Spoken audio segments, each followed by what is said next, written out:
This is a WCBI First Alert Severe Weather Update. The entire weather team here in the Weather Center. We were watching and waiting on developing storms here, and I just want to up front be mindful of the basketball situation, and we invite everyone to go over to cbssports.com. You can stream the basketball game for free from your smartphone, mobile device, or computer. So as that out of the way here, a tornado warning is now in effect for portions of northern Yalobusha County, southern Lafayette County, and portions of southern Panola County. And again, this is going to go until 9 o'clock this evening. And this is for a storm that's been rotating for quite a while over Tallahatchie County, and again, it's moving to the north and east. So right now, a possible tornado is going to be near Charleston, moving to the northeast at about 40 to 50 miles per hour. So in Yalobusha County, Coffeyville is not included, but we have Water Valley. And so everybody in Water Valley back to the county line, that's Interstate 55 right there as well. We want everybody taking shelter in these particular spots of northwestern Yalobusha County, again, northwest of Coffeyville, again, for this storm that's still in Tallahatchie County. We'll put on the velocity here, and again, we're kind of shooting pretty high in the storm, but still our bearing system is showing rotation right there, and it is definitely honing in on the possibility of a tornado here. Again, this is going to moving northeast, again, at about 50 miles per hour. Locations in or near the path here, again, Oakland, Highway 32 over to Water Valley, and then you've got Lafayette County up here, and Oxford, you are in the warning as well, on the tip of my finger up there, but you're on the edge of the polygon as this system is wrapping up from the north and west here, moving in this general direction. We are continuing to watch a really serious situation in the Delta, and we'll get to that in a moment. But I do want to just get back to the situation at hand here and kind of look at it from a different radar source. Both Memphis and Jackson radars can see it really well. So the mesocyclone is very pronounced, very strong, and it's, again, moving northeast. Again, can't stress this enough. This is an environment tonight that's going to be sort of supportive of some potentially stronger tornadoes. This one doesn't show that just yet, but again, the environment is changing tonight. Wind shear is increasing, moisture is increasing, and we'll be watching any of these storms closely. Again, the reason we are joining you here with programming at 8:21, again, tornado warning for Yalobusha County for a storm that is in central portions of Tallahatchie County. Again, we'll kind of switching back and forth with radar, and the fact that both radar sources are showing this bear and shear lock obviously tells me that there is enough rotation that we will continue to have this warning go again until the top of the hour. We hope this is going to be the only one of the night, but I fear that this is probably not going to be the only one. Quickly, I want to mention back to the south and west, interest northwest of Yazoo City and Sharkey County. That is a tornado emergency in effect there for areas north and east of Rolling Fork toward Belzona. So very massive tornado is in progress. We've seen video. It is at least a mile wide down there. And so that's the next storm we're watching. So if you live in Winona, I want you to be sort of paying attention here. There's no immediate concern just yet, but in Winona, I'd be watching that closely. But again, the reason we are going to continue to stay with you on television this evening is because of a tornado warning, again, for Yalobusha County. Again, this storm is very close to Charleston, moving northeast. And again, Highway 32 takes you out of Water Valley over to Charleston, and it crosses over Interstate 55 right there. And again, that's where this storm is headed. So Oxford to Water Valley to Batesville, a pretty classic track here as well as it moves off to the north and east. Again, we've got the entire weather team here first, and we'll check in with Ashley. She's in the Weather Center this evening, and then we'll pitch it over to Jackson and Dylan eventually here. All of us watching things closely, yeah, guys, we're obviously seeing this particular system unfold. But we'll go to Ashley first, and Ashley, maybe you can do a storm track on this and get some particular towns and cities in the path as it moves northeast. Yeah, sure. We are actually watching the system move to the northeast at around 55 miles per hour. So this system is actually moving fairly quick compared to some of the systems that we've seen the past couple of times we've had severe weather pass through northeast Mississippi. So as Isaac asked, we are going to do a track around 55 miles an hour here, heading straight northeast. We're heading towards Teasdale, 827, Enid, 832, Pope, 835, Cortland, 836, Long Branch, 837, Lakeside, 840, Shuford, 842, Central Academy, 845, Terza, 8:46, and Bluff Springs at 8:48. If I clear that out and zoom in just a little bit further, we're going to have this system passing over Highway 35. We're going to keep zooming in here. Teasdale, Toole Road, Cosby Road, Rufflin Road, McCurdy Road, Cole Road, Havens Road, Mundine Road, anything within that vicinity. If we're within these two red polygons here, you definitely want to make sure you're staying within your safe spot. Lowest floor of the room, most interior, closet, bathroom. Especially if you only have a bathroom without a window, you want to make sure you're sitting in the tub. Maybe throw something over your head to make sure you protect yourself. If you have any furry pets, animals, make sure they are with you as well, because as much as you want to keep yourself safe, you also want to keep your furry friends safe as well. This system, again, is moving off to the northeast at around 55 miles per hour. We're watching that rotation here. If you've joined us at any point within the past couple of months with our severe weather events, you know that when we look at rotation on these, we're looking at the reds and the greens. So right now we're seeing this area here just to the north of Charleston, bright green, a little bit of red. And then as we switch it over to the storm relative velocity, this takes into consideration which direction the storm is moving. You can see that gradient of the reds and greens are looking a bit tighter. Isaac, what are you seeing now? Yeah, appreciate it, Ashley. I just want to remind everyone, as you were saying, kind of the best places to be in your tornado safe zone. Again, that is just your classic safe room or a basement. The next best place to be, lowest floor interior room or away from windows. I was at school yesterday, had 170 second graders, and they were very on point, sharp, and know exactly what to do if there was a tornado warning for their area. And we want everybody, kid, teenager, adult, regardless, to know exactly where to go. But you can't be in a mobile home and you can't be on a car or in a car for any reason during a tornado warning. So just want to remind everyone, we have people kind of come and go around here, and this whole thing may be new to them. They've not been through this before, and so we want everybody to just kind of follow these guidelines, and we'll get through this just fine. Again, back to the radar this evening, and again, a tornado-producing storm is certainly potentially tightening up just a bit as it approaches the Yalobusha County line. Again, I-55 right here that kind of runs north and south here from Grenada to Batesville. So nobody needs to be traveling on I-55 in Yalobusha County at the moment until this storm passes. And again, it's moving at about 50 miles per hour, as Ashley said, and so it's going to be scooting on to the north and east fairly quickly, which is some good news. But I do want to pitch it over to Jackson and Dylan at the desk. Dylan, maybe you can take it first. You've got that rotation behind you there as well. And all of us here watching things closely, and I'm afraid we're going to have more storms. But first, we got to deal with Yalobusha County. Right. We're worried about Yalobusha County right now. It does look like this rotation, unfortunately, has started to tighten up over the past couple of radar sweeps. So we really want to let you know this is a serious situation. You need to be in your tornado safe place in northwestern Yalobusha County right now. I've got the radar pulled up here on multiple platforms just north of Charleston, Mississippi. That's when that's where this rotation is really starting to tighten up, and it's going to be moving off to the north and east fairly quickly, and where we're going to start seeing this cross I-55, somewhere between Cortland and Pope, somewhere around that area, between Oakland and Batesville. That's where this is going to be crossing I-55, really close to the Cortland and Pope area. Just got a new radar scan in, and that does confirm our thinking that this storm is moving toward the far northwestern tip of Yalobusha County, going to be crossing I-55 between Oakland and Batesville. We want you in your tornado safe place, especially if you're in Cortland, Pope, Oakland. This thing's going to be crossing I-55 relatively quickly here within the next couple of minutes. Takawa, Crowder, Highway 35, 322, Highway 51 that runs parallel to I-55.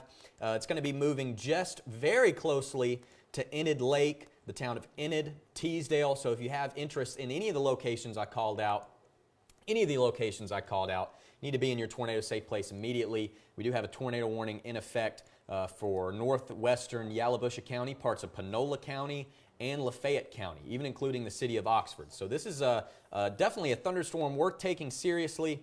We want to make sure that you're taking this seriously and getting to your tornado safe place. Again, right now about to cross into kind of the Panola, Yalobusha, county line, right where they intersect. Going to be crossing I-55 near Cortland and Pope very quickly within just the next couple of minutes. I've got some places pulled up here. Center Hill Cemetery, Pope, Cortland, I-55 there between Batesville and Enid, crossing very closely to Enid Lake if you have interest around there.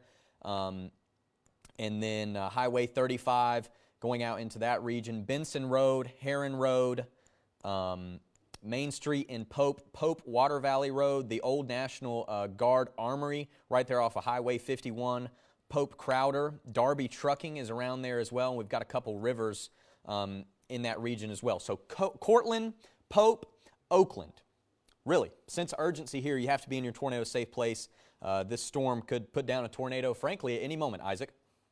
That's right, Dylan. And again, shear rate, commonly used product here at WCBI, and it's really on the money here, just northwest of Oakland. You see that bright green and red showing up there. And again, it's going to be cutting across here toward Enid Lake right here, and Highway 32 running just south of that. And again, the tornado is probably where Panola and Tallahatchie and Yalobusha counties all come together. So Oakland, I need you sheltered. I need you to be in your safe place for sure. And it's going to be tracking right across Enid Lake. And if a tornado is in progress and it goes over water briefly, it does technically become a water spout, and then it potentially becomes a tornado again once it moves off of the water surface. But regardless, here Taylor and Oxford and Water Valley down Highway 32 right here, that's where the call to action is for that tornado. And again, we have the lightning turned off so we can see the radar data better, but we are dealing with a lot of lightning in this storm and also some large hail potential as well. But regardless here, also if you happen to lose power, before you lose power, I should say, make sure to download the WCBI News app. It's a way that you can watch us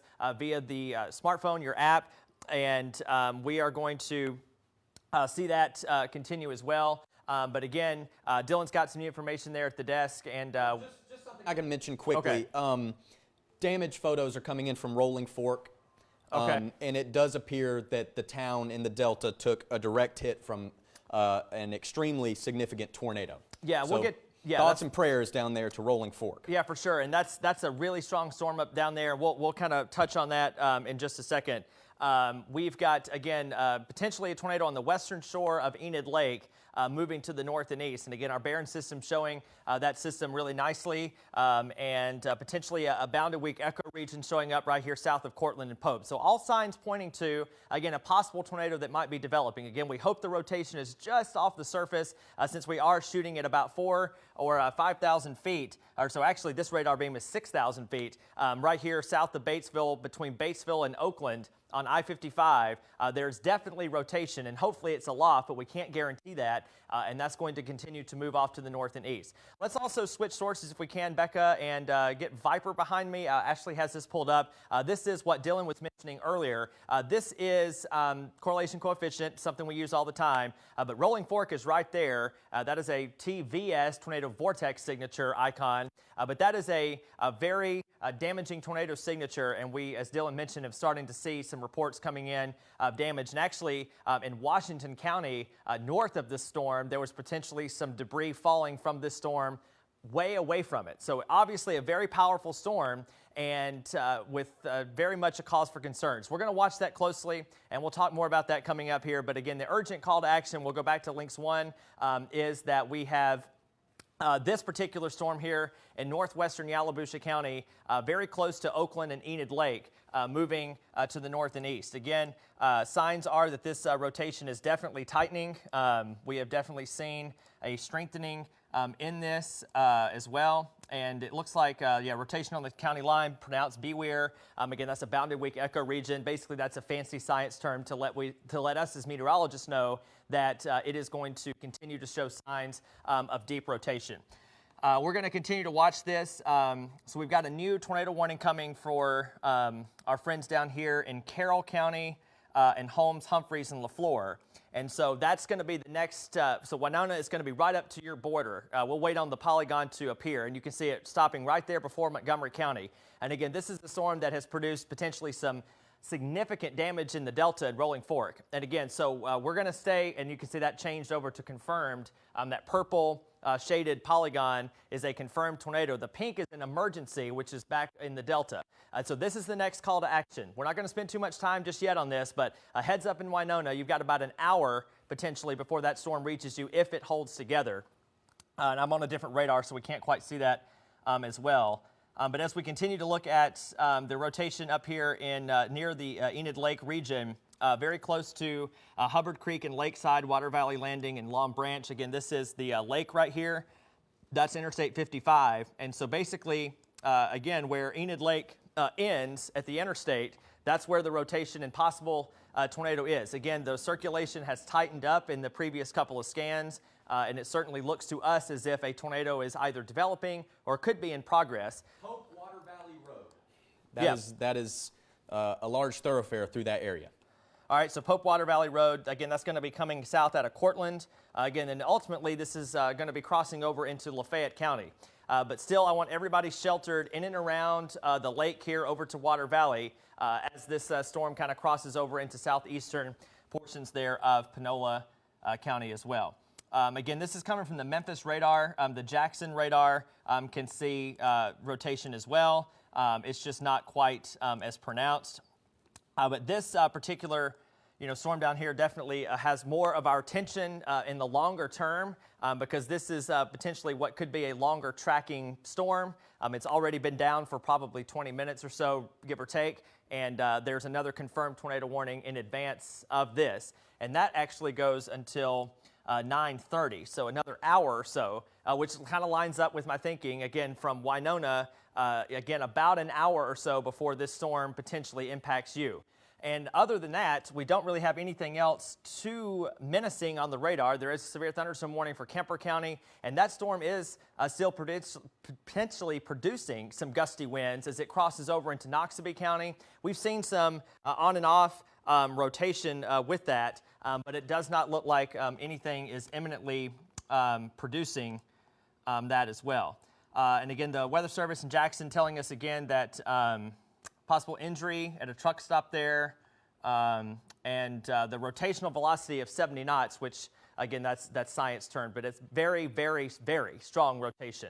So that's kind of the overview on what we're looking at. Again, nothing too much in most of our coverage area, but Yalobusha County, of course, still is our county. And remember, and as a reminder, it is our policy here that we go on for any county in our designated market area, and Yalobusha County does belong to us. So as long as Yalobusha County remains in a warning and there is a threat to any part of the county, we're going to stay with you a little while longer. Hopefully we can sneak back into March Madness basketball coverage here soon, but we can't guarantee that. And again, we're going to continue to watch everything closely as we always do, no matter what is happening. But right now, again, very strong indication of a tornado on the western side of Enid Lake, kind of crossing into Panola County at the moment. But again, part of Yalobusha County there near the lake is definitely still in play. And it looks like this storm might actually be sort of turning a little bit to the right. Just in the last couple of scans, it was kind of moving more northeast, and now it seems to be kind of hugging the county line just a bit. And of course, anytime that happens, anytime we see a right-moving storm like that, is definitely cause for concern. We'll pitch it over to Jackson. He's been monitoring the chat and definitely watching things over there closely, Jackson, as well, for any additional reports that are coming in out of that Delta storm. As we get a little bit closer to time here, we'll be watching everything, as it moves a little closer. Yeah, absolutely, Isaac. And it looks like they've issued a downstream tornado warning for that cell we've been tracking for quite some time now, the very strong rotation. It hasn't weakened up at any point over the last several scans, and this tornado has been on the ground for quite a while. So they haven't given that a tornado emergency tag yet, but they did give the wording that they will upgrade that appropriately and as needed. They just wanted to issue that warning, get that out ahead of time, and then as it gets there, they will manage kind of what to expect with that storm. But certainly a very, very strong rotation as we get throughout the next few hours, and thoughts and prayers out to those people being affected by that tornado. But across much of our viewing area right now, we haven't gotten a whole lot of damage reports yet. But folks, again, I would encourage you to stay inside for now. Obviously, once things get a little bit more clear, any damage reports that you can submit to us, any pictures, anything like that, greatly appreciated. That helps us get information back out to you guys, keep you guys safe. It helps with emergency management, getting that information out to them. So if you can get that to us, all of that stuff is greatly appreciated. And of course, we still have a long ways to go in terms of this severe weather threat. This is just the beginning, guys. We've got hours and hours of this stuff coming up over the next long while. It's not just tornadoes. We have strong winds. We have hail. That tornado, that one, the big one down to the south, that was dropping inch in a 3/4 hail. So very big hail, strong winds, flash flooding. We've got it all. We'll be covering it all as we get through the next few hours. And I believe Isaac has an update back at the wall. Isaac? Yeah, appreciate it, Jackson. George Payne State Park is where this possible tornado is in northwestern Yalobusha County. It looks like this threat has actually shifted a little bit more into Yalobusha County now than Panola. But the warning has been cleared for Tallahatchie County. That's not technically our county, but Yalobusha is. But Tallahatchie, you're in the clear. But now we've got Enid Lake. So basically the rotation is over the lake, and it is moving northeast at 55 over George Payne State Park. Again, the shear rate is a better product to use in this case. And again, anytime we see the red, you've watched our coverage, obviously. That is an important item there. And if you see anything in the chat too, Ashley, just let me know. Obviously, the stuff that kind of sealing the show at the moment is that storm in the Delta, and rightfully so from the Jackson, Mississippi office. That's the one storm they're dealing with at the moment. But our Boundary Week ecoregion is still here. Our possible tornado is still near the lake, and it's moving to the east-northeast almost. There is some northward component of motion there, but obviously here we've got Highway 32, the lake, and then you cross over into Panola and Lafayette counties. So that's US 278 east and west right there. And then we've got Highway 7 coming out of Oxford back toward Water Valley. All of those spots I just called out are in the tornado warning polygon. The circulation continues to look fairly impressive.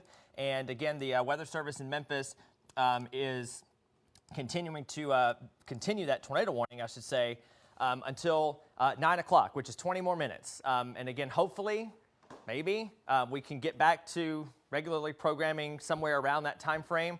But again, we've already been kind of talking and harping on this just a little bit. But back to the south again, this storm is continuing to produce a tornado. It's still down. So now it's been about 30 minutes.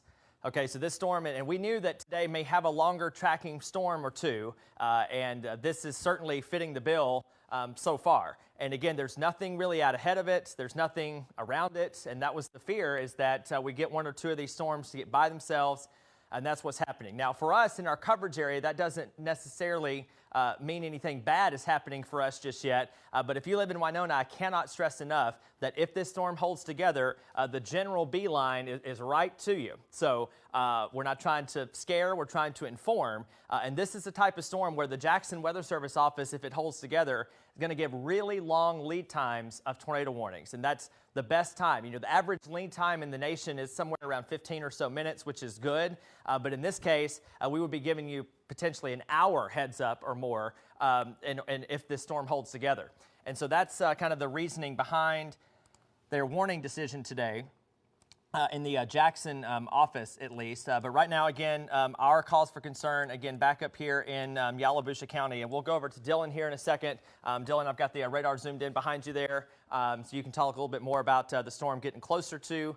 Looks like where all three counties there come together. Right. Where Panola, Lafayette, and Yalobusha counties all come together. The way Isaac was talking about this storm has kind of strengthened. It was moving to the north and east. Now it has a little bit more of an easterly component. So that's putting places like Water Valley, Taylor, Oxford, a little bit more in the path of this rotating storm. Again, we don't have any confirmation that a tornado is down on the ground, but the type of environment we have tonight is so favorable for tornadoes. Really, this storm could produce one at any moment. So we need to be treating this seriously. If you're in Oxford, University of Ole Miss, or the University of Mississippi Ole Miss's campus, Taylor, Water Valley. You need to be in your tornado safe place right now. Looking at this storm, it's going to be crossing Highway 315 here just shortly, within a matter of a couple moments. It's very close to there, paralleling Highway 32 in northern Yalobusha County, Water Valley, Taylor, and Oxford. These are really the places we're most concerned about. I'm going to pull up maps here,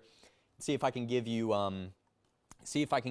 any more specific information. Again, this storm is rotating. It's moving toward Taylor along Highway 315, 328, moving up toward Springdale, Highway 7, right there at where, the waterway comes in to form Enid Lake near the Water Valley Municipal Airport. The Prophet Bridge crossing right there over the river that creates Enid Lake, Lovejoy Cemetery, Moore Cemetery, Highway 328, South Hopewell Church, Satterfield's Pottery, the community of Taylor, and then right up there toward Highway 7 and toward Oxford. Oxford and the University of Mississippi Ole Miss's campus is included in this. It looks like this storm is generally moving toward Oxford, Taylor, and Water Valley, staying south of US 278, but north of 32. So kind of right in that corridor, moving toward Highway 7 in Lafayette County. If you're in any of those locations that we called out, we want to make sure that you're in your tornado safe place. We've got Jackson over here. All of us are working behind the scenes to get you the latest information and the most accurate information we can, possibly looking at some MDOT cameras to try to get a visual of this storm, see what conditions are like. But again, Water Valley, Springdale, Taylor, Oxford, including the University of Mississippi's campus. This is what we're worried about right now. This tornado-warned storm, this rotating storm is moving toward you. And I believe Jackson has an MDOT camera pulled up from Oxford, if I'm not mistaken. So if we could take the Viper computer full screen. This is a camera in Oxford, and I'll let Jackson talk about that a little bit more. Yeah, absolutely. You can already see there's a ton of lightning going on with this storm. Very large and frequent flashes as the storm approaches the Oxford area. Sorry to interrupt, Jackson. Let's actually take Lynx 1 and Viper in a double box, if we can, Becca, and then Jackson can narrate the storm, and we'll kind of put a two-picture thing here so we can see a little bit better. Jackson, go ahead. Yeah, absolutely. Just lots of lightning with this storm, which when you're looking for storms that are going to produce tornadoes, that is one component. That is one area that you might be looking for, is lots of electrical discharges going on with these storms, and we are certainly getting that. This view is from, I think, MS6 near Jackson Avenue in Oxford, and again, very, very frequent lightning flashes going on. It's not even just the tornado-warned storm. There's a lot of electricity in the air, very dangerous situation outside. So again, folks, make sure you are staying inside as the storm approaches, and as Dylan already mentioned, that storm is making its way. You can see it right there, just tons of lightning in this shot thanks to our MDOT cam, but as the storm, it's making its way, not quite a beeline, but in that general direction towards Oxford and Water Valley and all of those locations nearby. So you need to make sure that you're taking the situation very seriously. Places like Taylor, Splinter, Burgess, Aliceville, College Hill Heights, College Hill, you guys are all under the gun for this tornado warning, which has been looking strong for the past few scans, and as always can drop at any moment. And so folks, make sure you have a safe space. Make sure you are in that safe space. Of course, download that WCBI weather app while you still have power, because the chance is good. There's a decent chance you could end up losing power right there. But here's a few more communities that are in the path of that tornado right now. We've got Splinter, Aliceville, Meadowview, Woodlawn, Lakeway Gardens, Ridgeland, Ole Miss, College Hill Heights, Molly Bar Avenue, Molly Bar Cove, Terra Estates, The Dell, Oxford, Rolling Woods, Brittany Woods, and Rolling Woods. Once again, you guys are all in that pathway probably in the next 15 minutes right now. And again, that storm, that rotation looking pretty robust, but that lightning just absolutely crazy right now thanks to our MDOT cam. And I think Isaac actually has something over there at the wall. Isaac? Appreciate it, Jackson. Again, we're going to watch that Oxford camera carefully. Signs are that this storm is actually strengthening as well. And so, Ashley, if you can watch the chat as well, we just want to talk about, again, Water Valley and Yalobusha County, northward into Lafayette County. Again, we apologize for the inconvenience. As a reminder, again, CBSSports.com streams the basketball games for free. You just have to watch one ad, and you'll be good to go. Again, a lot of this not impacting the area, but again, we know any of our counties under the gun, and we'll continue to track it for you. And I would imagine, based on the radar picture that I'm looking at here, that unless something changes, downstream warnings could be required for the rest of Oxford, Lafayette County, and then maybe over here into Western Union and Pontotoc counties as well. Again, this is a storm of concern, and Dylan and I were just talking about this earlier, but down to the south, this storm now into Carroll County has a tornado emergency tag with it.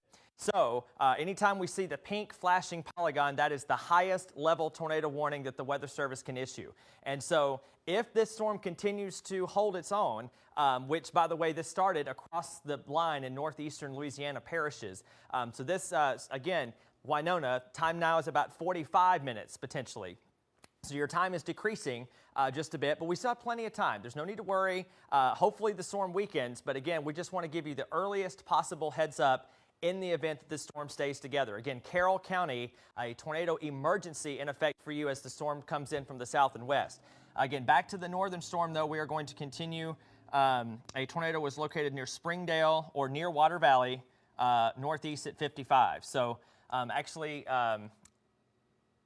yeah, we'll continue to watch this storm as well. So again, this storm is actually kind of taking on more of a, classic supercell look.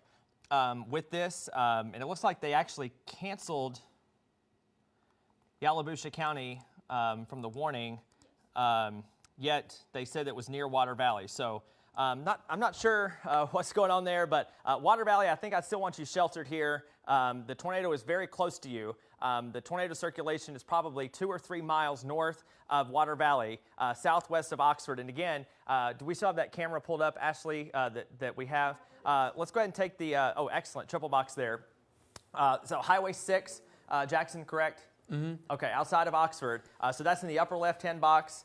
We got the storm here approaching. Again, potential increasing tornado southwest of Oxford. And that flashing screen here, let's go ahead and take that full if we can, Becca. The MDOT camera in Viper. And that is the storm that is coming up on Oxford with the storm there near Water Valley. Moving right toward this camera. Do you remember what direction that's facing, Jackson? It's facing to the west. To the west? Yep. Perfect. Looking right at the storm. Right at the storm. Great. Yeah. All right. So the Weather Service in Memphis looks like they're going to go home with another tornado warning here. So looks like that's probably going to go ahead for the rest of Lafayette and probably Union.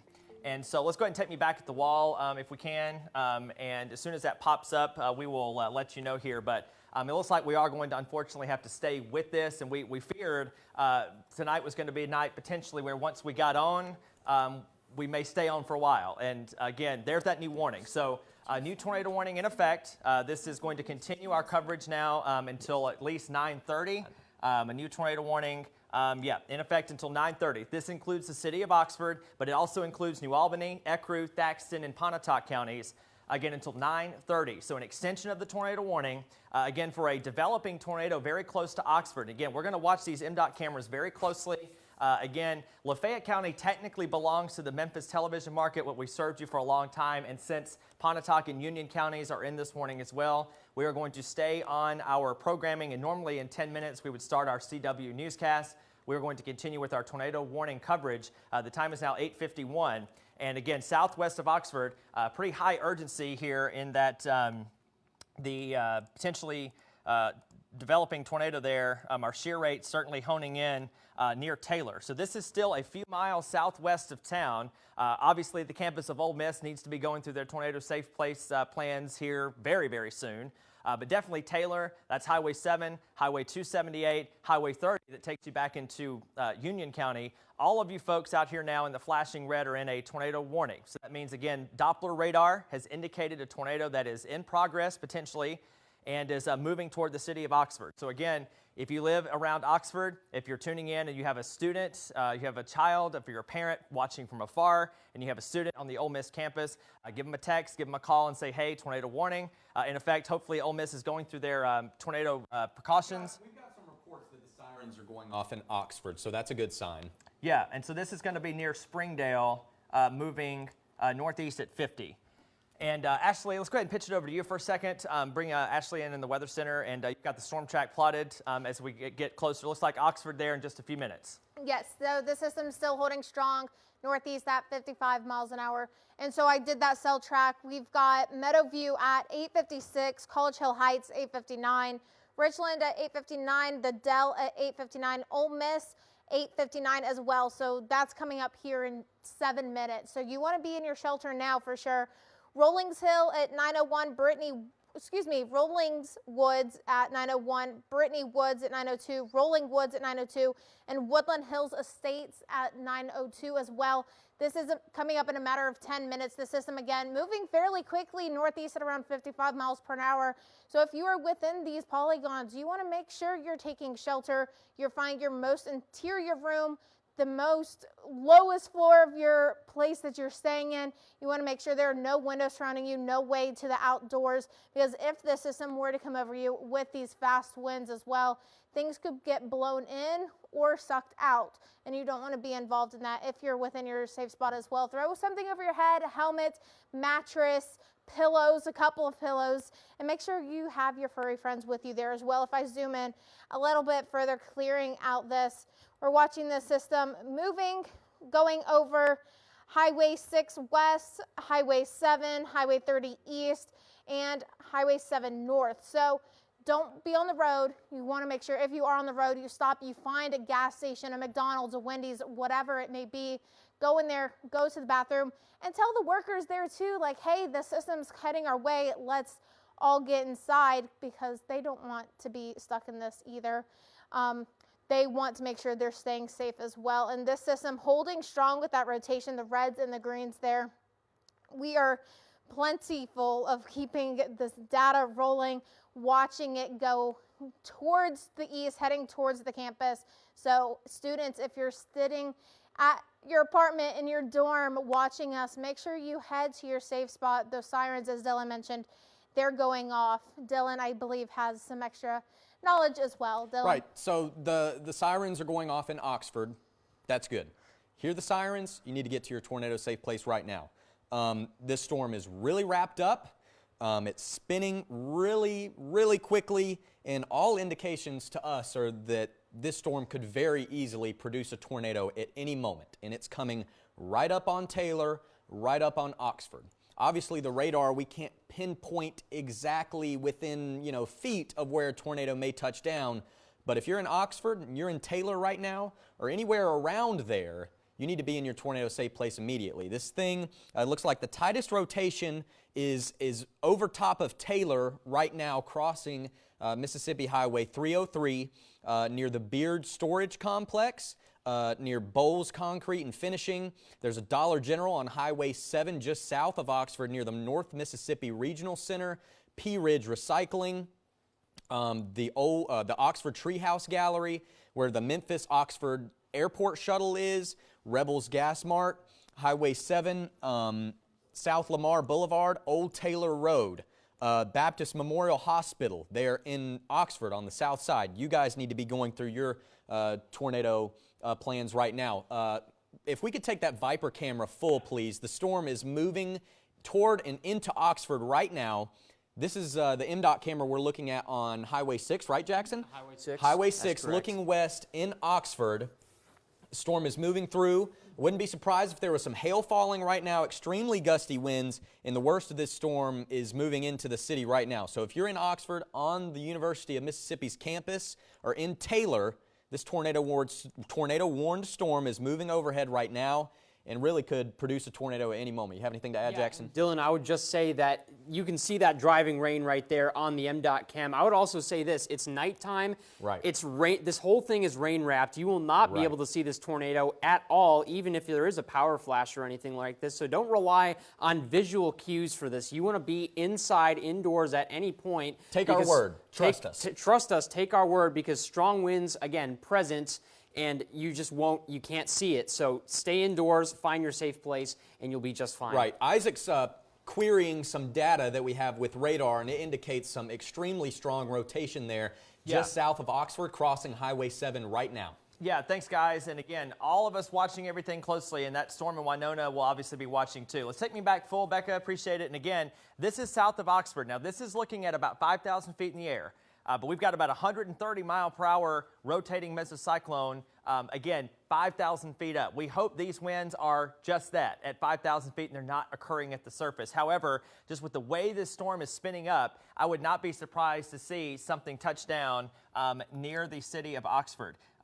Again, there is a high chance of a tornado here potentially developing on the south side of Oxford. So I actually want to go in for a tighter look here. So Ridgeland, Highway 7 South, 334, Woodlawn, Brittany Woods, Rolling Woods, County Road 323 and 303. And Ole Miss is right here. So Oxford and Ole Miss, you've got to be sheltered if just by some chance you're turning us on, you're hearing of this warning.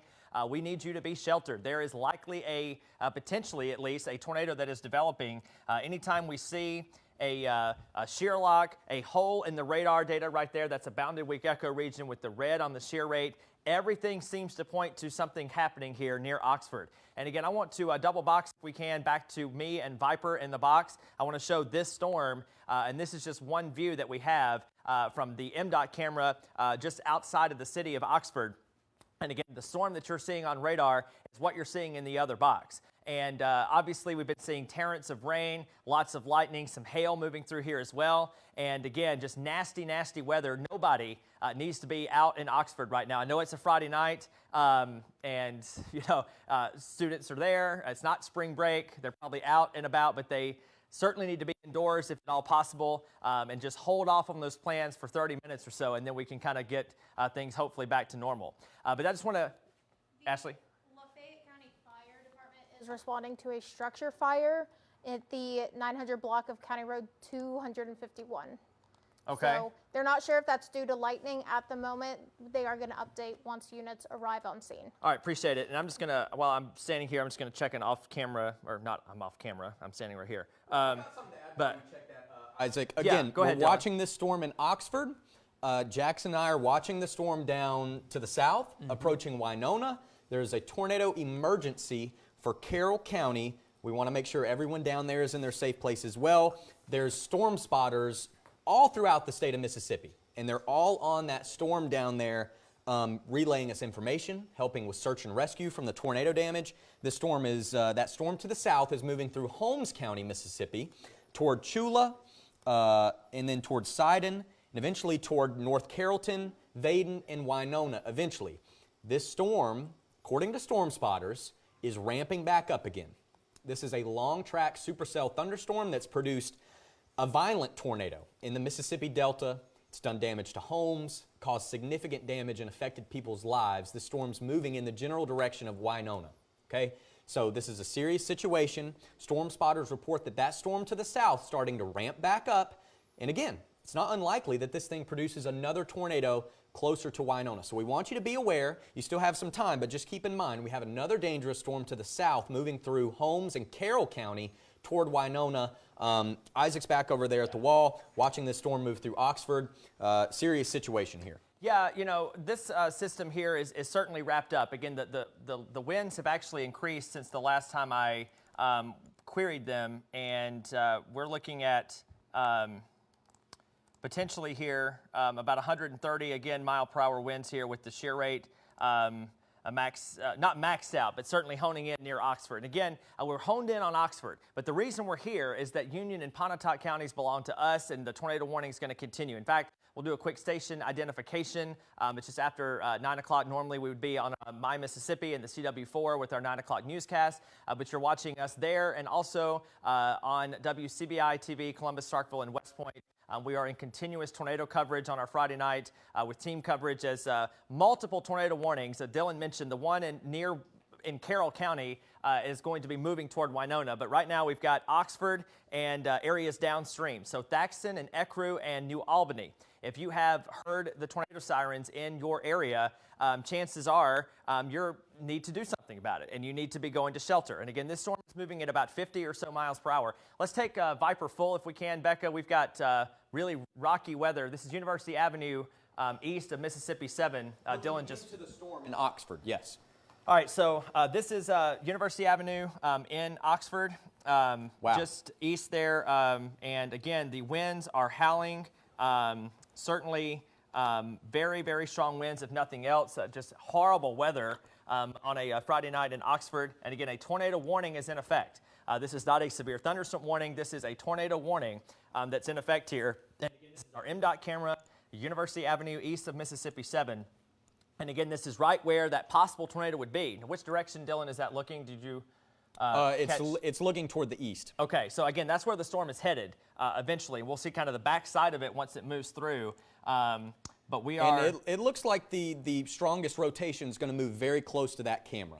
Okay. It's just on the east side of Oxford on University Avenue, so it's in a prime location. All right, yeah, so we're going to continue to watch it closely. Horrendous lightning there, and again, we've got the radar in the other box, and what you're seeing on camera there is what's happening in this box here, which is a whole bunch of, mess. And Jackson mentioned this earlier. If there even is a tornado there, and we hope there's not, but it's going to be rain-wrapped. You can't see it. Nighttime tornadoes are terrible anyway because you inherently can't see them. And then when you factor in the fact that they could be wrapped in rain, obviously that is sort of a 1-2 punch here with that. So again, tornado warning continues in Oxford. It's a 9:03 tornado warning for Lafayette County, Western Union, and western parts of Pontotoc County. And that is what we're watching here. Here going forward. We can take me back full. We'll watch those cameras very closely, of course, as the worst of the weather is just east of downtown Oxford, just east of the campus of Ole Miss. And again, moving out Highway 30 to the north and east at about 50 or so miles per hour. And again, on that track here, it's going to be making its way toward Myrtle and Thaxton. Again, if nothing else, there's strong straight line winds occurring with this storm of probably 50, 60, 70, potentially miles per hour. We queried those winds, and we had a lot of wind off the ground, and we hope most of it stays aloft, but we can't guarantee that. And again, that's the reason the Weather Service in Memphis is maintaining this tornado warning for another 26 minutes until the bottom of the hour. And our shear rate continues, or our shear lock continues as well. And our shear rate looks a little more linear at this point. Which normally on a day where we have a linear type setup, we would not be as worried about potentially a tornado. But today's setup is a little bit different. I feel like we say that every single time, but that we are looking at all storms seriously. Cindy Lawrence, the EMA director, texting me.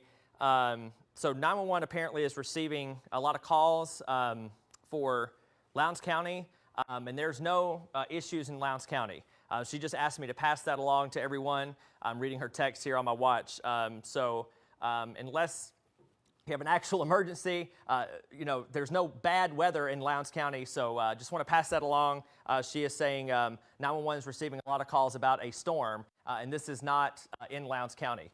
So I want to pass that along and certainly keep that in mind. And we're going to continue to watch everything closely. We've got another shear lock popped up here in Lafayette County. And again, this is all part of kind of an evolving line of storms. And kind of going into today, we were kind of watching potentially two areas, two corridors of tornado potential. And really, they're panning out so far, unfortunately, kind of almost precisely as our models were predicting. And that is in the northern part of the viewing area and then down toward Winona. There's no warning for Winona yet, but we're watching that storm like a hawk, and as soon as anything changes, we'll, of course, let you know. But right now, again, the reason we're still here with you, again, tornado warnings for Lafayette, Union, and Pontotoc counties. I do want to bring out to just the Columbus view, or just the DMA view, a suspicious storm in Noxubee County, but it is not, rotating enough to cause any sort of problems. But really, there are those two corridors, and they're really clusters of supercell storms, and we've got one and then we've got two. Now this one down here is obviously the most concerning. It has produced significant damage. It lofted debris 22,000 feet at least in the air over Rolling Fork in the Delta. That's that storm. This storm thankfully has not done anything like that in Oxford, and we hope it does not. But that's just kind of the setup that we have today, and that we have these clusters of storms that are moving through the region. So again, we'll go back in for a closer look here. And again, it looks a little bit more convergent on the wind pattern to me than rotation or spinny, which is good. But regardless, we have a wall of wind pushing through eastern Lafayette County that could do just as enough damage as a weak, potentially tornado. All tornadoes are serious, of course, so we still want everybody sheltered basically from Oxford east. Now, the good news is that the weather, even though it is bad in Oxford, you can come out of your safe place in Ole Miss and Oxford downtown. The rotation and the wall of wind is east of you, and it's going to be moving toward the county line here in just a matter of about 5 or 10 more minutes. But again, we always like to give all clears in Oxford proper. You're looking better. I still wouldn't get out just yet because the weather is still pouring rain, lightning, thunder. But the heavy rain, the heavy wind has pushed off to your east just a bit. And we're going to continue to watch here.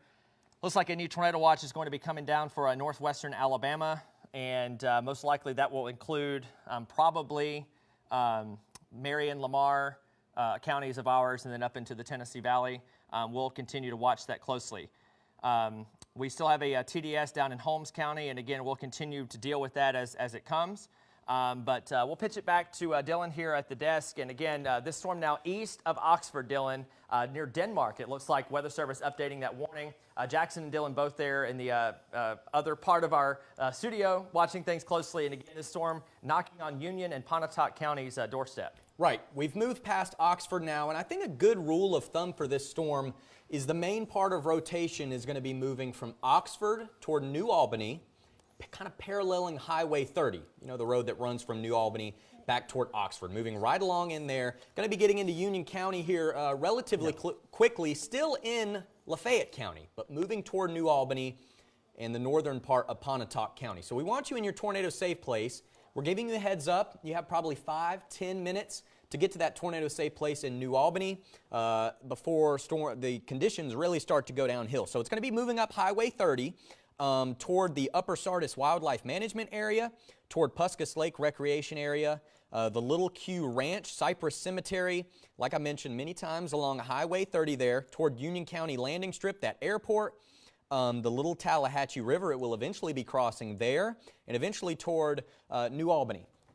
Isaac's highlighting Highway 30 there, and if we could go back to velocity, Isaac, we can get a better idea of where the greatest damaging wind or tornado potential is, and it's really right along Highway 30, kind of parallel or following from Oxford toward New Albany, toward Myrtle, and moving toward Thaxton and Ecru as well, moving up toward mainly Union County, but northwestern Pontotoc, we want you in your tornado safe place as well. You're under that tornado warning toward Etta. The Little Tallahatchie River runs through there, the Little Q Ranch, the Upper Sardis Wildlife Management Area, Puskus Lake Recreation Area, the University of Mississippi Field Station is right there along Road 202. So this is a fair, it's all in the Holly Springs National Forest that comes down into this area. So this storm, this rotation, is going to be crossing over through the Holly Springs National Forest, the southern part of that along Highway 30, staying north of the city of Pontotoc proper, really taking aim on New Albany, moving toward Union County, and we'll be crossing into Union County here relatively soon. So Pumpkin Center, North Haven, checking through the National Weather Service chat. We've got a lot going on right now. I have seen some reports of tree limbs down in Oxford, which is definitely not surprising with what we've seen, that nasty storm come through, the tornado warning on the MDOT camera. We saw lots and lots of wind and lightning. But again, moving up into Union County within the next couple minutes, crossing from Lafayette into Union County, following Highway 30 toward Myrtle in New Albany. I'll send it back over to Isaac at the wall. He's got some more information over there. Dylan, appreciate it. And again, I just want to pass along too, there seems to be some cycling going on. Earlier, we were talking about kind of a convergent signature, but now it looks like the rotation is starting to re-strengthen in northeastern Lafayette County. And as Dylan mentioned, right out Highway 30 there, over into portions of western Union County. Also, I want to bring up a different graphic here besides the, we want the multiple sources of graphic here. Obviously, we're on television. live stream through our social media news app, WCBI.com/live. We've heard the sirens are working. That's good news. Weather radio is a great line of defense, but also radio simulcast. We are on our radio partners, Nash FM 94.9, Mix 106.1, 99.9 The Fox, as well as Q103.1, and finally 95.1 The Farm in Winona, which could become very important in the next few minutes in that storm down in Carroll County, well outside of Winona still, could be kind of coming in that direction. Again, we're going to be watching both storms, but again, you should have all of these relying on multiple ways to get warnings in case one of them goes out. We want some redundancy. I do want to pass that along and also pass along our radio partners this evening. But again, it does look to me like the rotation is trying to strengthen up just a bit. So for you folks out in Myrtle and New Albany, the circulation may be ramping back up yet again. Now, it's still back in Lafayette County, but it's going to be over into Union in a matter of 2 or 3 minutes. Remember, radar scans are not instantaneous. They are a couple of minutes old, and it's going to be crossing out here very close to Myrtle. Now, that's Interstate 22 right here that comes out of New Albany that takes you up to Holly Springs in Marshall County. And again, that storm is going to be crossing over potentially the interstate near Myrtle as you make your way out New Albany toward Myrtle in western Union County. And again, that's where it looks like to me the greater potential for a tornado is in that particular spot in northwestern parts of Union County. Joey, our news director, passing along some flooded roadways near College Hill, and that just goes to show you, until these storms pass, nasty weather. Stay indoors in Oxford. That's from the Oxford Police Department. So College Hill, flooded roadways in that particular area, in addition to the fact that there could be a redeveloping tornado in portions of northeastern Lafayette County. And again, going in for a closer look here, we've got Etta, as Dylan mentioned, Darden, Galway, Pinedale, Enterprise, Poolville, Old Myrtle, and these are the areas up under the gun here for potentially a redeveloping tornado. So again, coming out of Lafayette County, we'll take a 2-shot at the desk here. We're going to whip that up here in just real quick. Right, we'll get it over to Jackson for the latest information. Isaac, Jackson? I just wanted to break in and we got a damage report from Carroll County. We got power lines down on Road 1770 Little Grove Road, Lavina in Carroll County. That was from a trained spotter. So again, we have more tree branches down, more power lines down. I also wanted to point out real quick, because all the focus is on that storm in Oxford, as it should, but we've been tracking that storm further south, the one that went through the Delta that's now making its way into the more hilly and wooded regions of Mississippi. That rotation is now tightened up. So folks in Grenada, folks in Winona, folks in Baden, folks in Duck Hill, you need to be taking this very, very seriously and actually putting some more emphasis on this, and because very likely we're going to get this tornado warning extended into that area. So for a while, it didn't look like that was coming downstream. It's looking very, very favorable for that tornado to keep on going. So I just want to point that out, that do not forget about that storm down south. That is still very, very strong. You can see it right there. They still got that tornado emergency polygon going right there. Dylan's pointing it out back there. One circulation here and another circulation here, both moving toward Winona. Yeah, so we got a second circulation behind that. So we got 2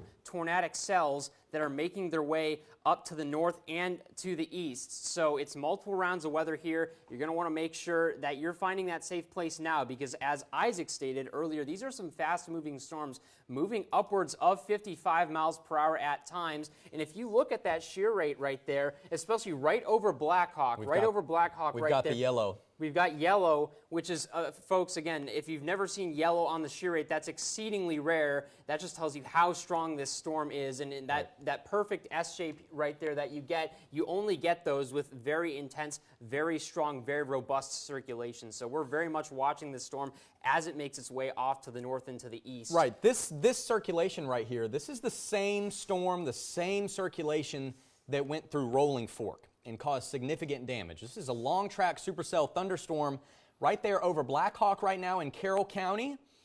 It's coming up toward Winona. Can't sugarcoat it. This circulation's coming toward Winona. It's going to be approaching I-55 in the city of Winona here probably within the next 20 to 30 minutes. Okay, so I expect a tornado warning downstream for Winona here shortly. And if you're in Winona, Vaden, locations right there in Montgomery or Carroll County along I-55, this is something that we're going to be paying very close attention to, and it will likely be moving very close to you as well, moving to the north about 50 miles per hour. There's some approximate arrival times right above Jackson's Head. You can see Winona, 9:38, so we're about 20 minutes away from this storm moving into Winona.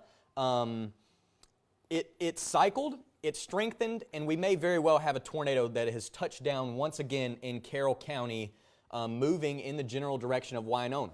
So we have... All right, so we got a new warning downstream. Right. Go ahead, guys. Isaac. Yeah, appreciate it. We're all, we've been on top of this, and this is what we had feared that was going to happen here. So a new tornado warning is now in effect for the city of Winona, and it is confirmed. This is a purple polygon, so high urgency here for the city of Winona. We gave you an hour heads up almost yesterday, about 15 minutes ago or so, and this includes all the way to Eupora. So Webster County, way in advance of this. Typically, the Weather Service does not warn in this way. And that just goes to show you the dangerous nature of this storm. And really, it's two storms. It's the lead one that's obviously the most concerning, but there's another one back there near Chula that is still rotating as well. But again, I cannot stress this enough. Winona, you need to be getting into your safe place, and you still got about 20 minutes based on our storm tracks here. So if you live near a storm shelter, now is the time to get there as soon as humanly possible. Again, 20 minutes or less is when this tornado is coming toward Winona. Remember, we're simulcasting on our radio partners in 95.1, The Farm, our radio partner in Montgomery County and Winona. Obviously, if you're listening to us there, we want you to go to your safe place. And again, I want to bring up our safe places just very quickly. Best place to be, small room, lowest floor, near the center, away from windows. If you have a basement or safe room, get there now. Otherwise, the next best place you can be, the lowest floor, interior room, away from windows, but you cannot be in a mobile home or cars. We've heard of significant damage with this storm in Rolling Fork, back in the Delta, and this is something that is not to be played around with. This is not something to be fooling around with. That's something that we will revisit here shortly. And I don't want to forget about our folks in Union County as well. We're going to bounce between the both of these. We got two circulations now into the north. So this storm to the north has broken off into two separate circulations, one in Union, one in Pontotoc County. So really, we've got about three circulations that we're watching, two up here and then the one that's approaching Winona. So as we feared here, this is entering into a pretty active, volatile evening that we want everybody to be in heightened weather awareness until things simmer down, hopefully soon. But with the environment that we have here, we cannot assume that that will happen. So again, to kind of reset here, tornado warning with two possible circulations here. One on the Lafayette-Pontotoc County line. If you live in Thaxton, I need you to go to your safe place as well. And then, of course, Myrtle and New Albany and Ecru in Pontotoc County as well. You need to be in your safe place ASAP as this storm continues to look very impressive. And the Weather Service in Memphis also issuing a flash flood warning for Lafayette County. That'll be coming down as well for repeated flooding reports that have been coming in. So that's the situation to the north. There's a large and extremely dangerous tornado near Black Hawk. So this is going to be the southern storm. So we'll bounce back to the south here. And anytime we see the shear rate max out at yellow, that's as high as it gets. We don't say that to scare anybody. It's just a fact that there's not another color behind that. And we've got this system here 15 minutes or less from Winona. So again, high urgency in Winona. You have got to get to your safe place immediately, as there is a tornado there's no speculation. It is in progress and likely doing damage on that Carroll-Montgomery County line. Jackson, you've got some additional information. I just wanted to point out real quick that, there's a bit of circulation to the back of that main tornado warning. The National Weather Service said they're going to hold that tornado polygon in place for that specific rotation just to the southwest of that main circulation that we're watching. That's making its way closer to Vaden in Winona and Duck Hill. So folks, you're not in the clear just yet. If you're in Carroll County right now, you have a second round of tornadic weather that's making its way basically in the same general direction at basically the same general speed. So you need to stay in your shelter. You need to remain in your shelter. It's not over yet. And with that destructive tornado tag, we're just getting started here. And for folks in Winona, I cannot stress this enough. You need to be in a safe place right now. You are not safe in a mobile home. You're not safe even in an above ground home. This tornado, we've already seen the damage reports. They are not pretty, to say the least. And if you need proof, go on Twitter and you can see plenty of photos from that. But again, we're not saying this to scare you. We're saying this because we want you guys to be safe. This is one of those situations where you just do not play around. You don't mess around. You find an interior room. You find a tornado shelter. If you're by a tornado shelter and you're not in it right now, you need to be in that tornado shelter, and you need to have multiple ways to protect yourself. Have that WCBI app. We're covering this. We'll be watching this. And not only that, as Isaac mentioned earlier, it's not just tornadoes. We have flash flooding as well for Lafayette County further to the north. So it's multiple hazards on the way across much of our viewing area. And I believe Isaac has something over at the weather wall. Yeah, Isaac? and while I talk about this, Ashley, if you and Dylan both can maybe get the debris tracker on our Viper computer. So right now we've got winds here of about 160 miles per hour. Again, this is a loft. I'm not saying this is at the surface, but there is a tornado in progress nearing the county line here. And again, this is going to be making a very close pass on Winona. Again, we will say this until we're blue in the face here, but Winona, you have got to get in your shelter. This is not something to play around with. This is not a radar indicated situation. This is a radar confirmed tornado that is in progress here, crossing over. Again, Vaden to Winona to Duck Hill to Kilmichael, all of these surrounding spots in Winona, you have to be in your safe place. It's all there is to it. And we are going to continue to watch that. And looks like, Dylan, maybe if you can. Right, yeah, I can. Well, with Ashley, real quick. Okay. And I will talk about this as well. So here is the debris signature. It's on County Road 53. That's in Carroll County. That's Highway 35 right there in Winona. I'm going to do a distance track really fast. And we've got about 11 miles. And this storm is moving at 50 miles per hour. So again, Winona, and on the south side of Winona, you have got to be in your safe place. Again, we're going for a closer look. Fultz, Hendricks, Scotland Road, Highway 407. If you're listening on 95.1 The Farm in Winona or Montgomery County, Highway 51, Bluff Springs Road, 407, Scotland Road. Any of these roads we're calling out. Gum Branch Road, Bluff Springs Road, Fisher Road, again, Highway 51. Nobody needs to be on 51, or everybody needs to be sheltering, is what we're saying in Winona. Again, the tornado is going to be passing very close to the city, and this is going to be passing south of North Carrollton. That's some good news there. But again, Winona is, it looks like the debris height that the Weather Service is seeing this is at least 16,000 feet. That matches up with what we're seeing, Isaac. Okay. Between 15 and 20,000 feet. Okay, so let's actually, do you have it pulled up, Dylan? Yes. All right, so can we take Viper behind me, and we want to show you kind of the height of the debris here if we can. So we make that full screen. Oh, can we use full screen? Yes. So, Dylan, if you can full screen the window there. Appreciate it. There we go. So this is debris right here, and there's 20,000 feet, and you can see that green right in through there. That would be where the debris height is limited there. So again, 15 to 17,000 feet is how high the debris is being lofted with this storm. So we'll go back to the radar and continue to watch things closely, and we are going to continue to advertise again extremely high urgency for the city of Winona. To be in your safe place. Again, the new couplet has come in. A new radar scan is in. We're less than 10 miles away here. So Fultz, that's Highway 51. It's just across the county line into Carroll County.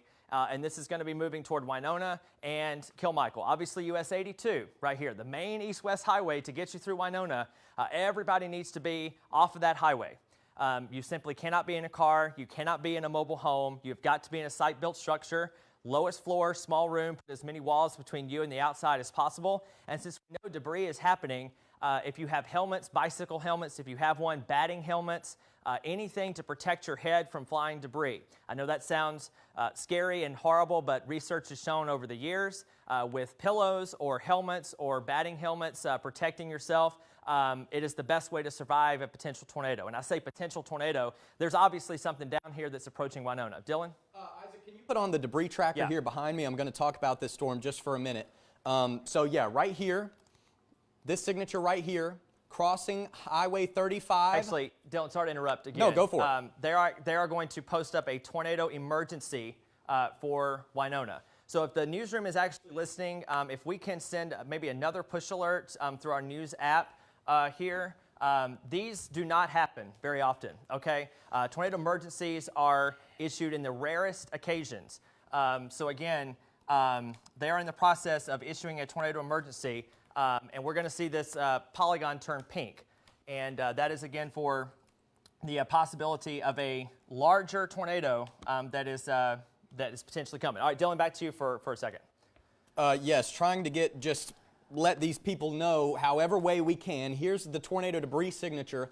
This is 100% without a doubt a large and dangerous tornado on the ground moving toward the city of Winona. This is as serious as it gets, folks. We cannot stress enough how important it is that you are in your tornado safe place right now. This thing has crossed Highway 35. And Isaac, if you could get the measuring tool out, give me a measurement on how far this is from downtown Winona. We'll put it in perspective. 6 miles, about 6 miles from downtown Winona right now. And I hate to say it, but it's moving right toward town. It's just the facts, okay? We're not trying to scare you. We want to give you the best and most accurate information possible, and that is that you need to be in your tornado safe place right now. It is essential to you and your loved one's safety in Winona that you be in your tornado safe place now. This thing is going to be crossing I-55 here within a matter of moments, Highway 51 moving up toward Fisher Road, and really downtown Winona. If you're in the city limits of Winona or anywhere around town, you need to be in your tornado safe place immediately. I'm going to send it back over to Isaac. Yeah, great advice, Dylan. Again, this is one of the first times I've ever seen an emergency issued for this part of the world. It does happen, but just to kind of get everybody's bearing straight here, we can kind of take me back full. A tornado emergency is the highest level tiered tornado warning the Weather Service can issue. There's nothing above that. This is as dangerous as it can get, and we have got to have some shelter in Winona. This flashing pink polygon, that is a tornado emergency for the city of Winona. Again, we do not see this wording very often. You can see that tornado warning with the emergency tag until 10:15, but forget about the expiration time. It is now. It is happening, and in the city of Winona is in incredible danger from this storm. You need to be getting into your safe place immediately, but by some chance, if you are hearing us at the last minute, this is an extremely dangerous situation. The tornado, based on the debris, is going to be right over County Road 61, Highway 51, and Folt. So this is a very tight, zoomed-in picture here. So Winona and down Highway 51 and Highway 407. You've got those two highways right there. So if I'm calling these roads out, and Bluff Springs Road and Folt and Winona, that's your tornado, large, dangerous tornado in progress, moving right toward Winona. And again, downstream from there, I know the city's on, the focus is on Winona, but if this holds together, Kilmichael, you're going to be right in the path of this as well, and that's the Webster County line. Technically, this emergency is for Webster County too, but first we got to get it through portions of Montgomery County. So again, as we continue to watch this storm unfold, the debris tracker here, this is one way and the only way really we need to show that warning is continuing to be extremely dangerous. Real quick and emphasize, the Storm Prediction Center in Norman, Oklahoma has issued a special alert area for this storm, all the way from Norman, Oklahoma, okay? So we don't get these a lot, and they estimate this to be a strong to intense tornado. EF2, EF3 range, doesn't matter. It's doing damage, it's on the ground, and it's moving toward Winona and eventually through Montgomery County toward Kilmichael. This is a serious situation. This is a strong to intense tornado. Okay, we can't stress how serious this is. I've been at WCBI for over a year. I've never seen anything like this. Okay, so it is with the utmost urgency that you get to your tornado safe place in Winona. Appreciate it, Dylan. Such a serious situation, Isaac. Yeah, and Kilmichael, Highway 82, again, there's the tornado. And again, it's night, it's rain-wrapped, but we know it's there because we know from our radar technology. And again, this is the same storm that started in northeastern Louisiana. This is a classic long-tracked storm. Now, does it look textbook? No, but it doesn't need to look textbook on a night like tonight, and it doesn't matter at this point. We know where the tornado is, and we know where it's going. The storm itself has been long-tracked, probably for, what, 2 hours almost? 2+ hours. And just to add in a bit of additional information, the National Weather Service expects this tornado to cross I-55 here momentarily between mile markers 180 and 185. So if you know that area, those points of reference, if you're listening to us on the radio between mile marker 180 and 185, get out of there. The tornado is continuing to take a direct path to Winona, and it's crossing I-55 right now. Just trying to relay this information. It's moving into town. Yeah, appreciate it, Dylan. Again, there's Winona and there's the tornado. I mean, it's there. Okay, so last minute call to action here. Winona down Highway 407. That's the tornado. It's cross I-55. This tornado is cross I-55 between 180 and 185, as Dylan just mentioned.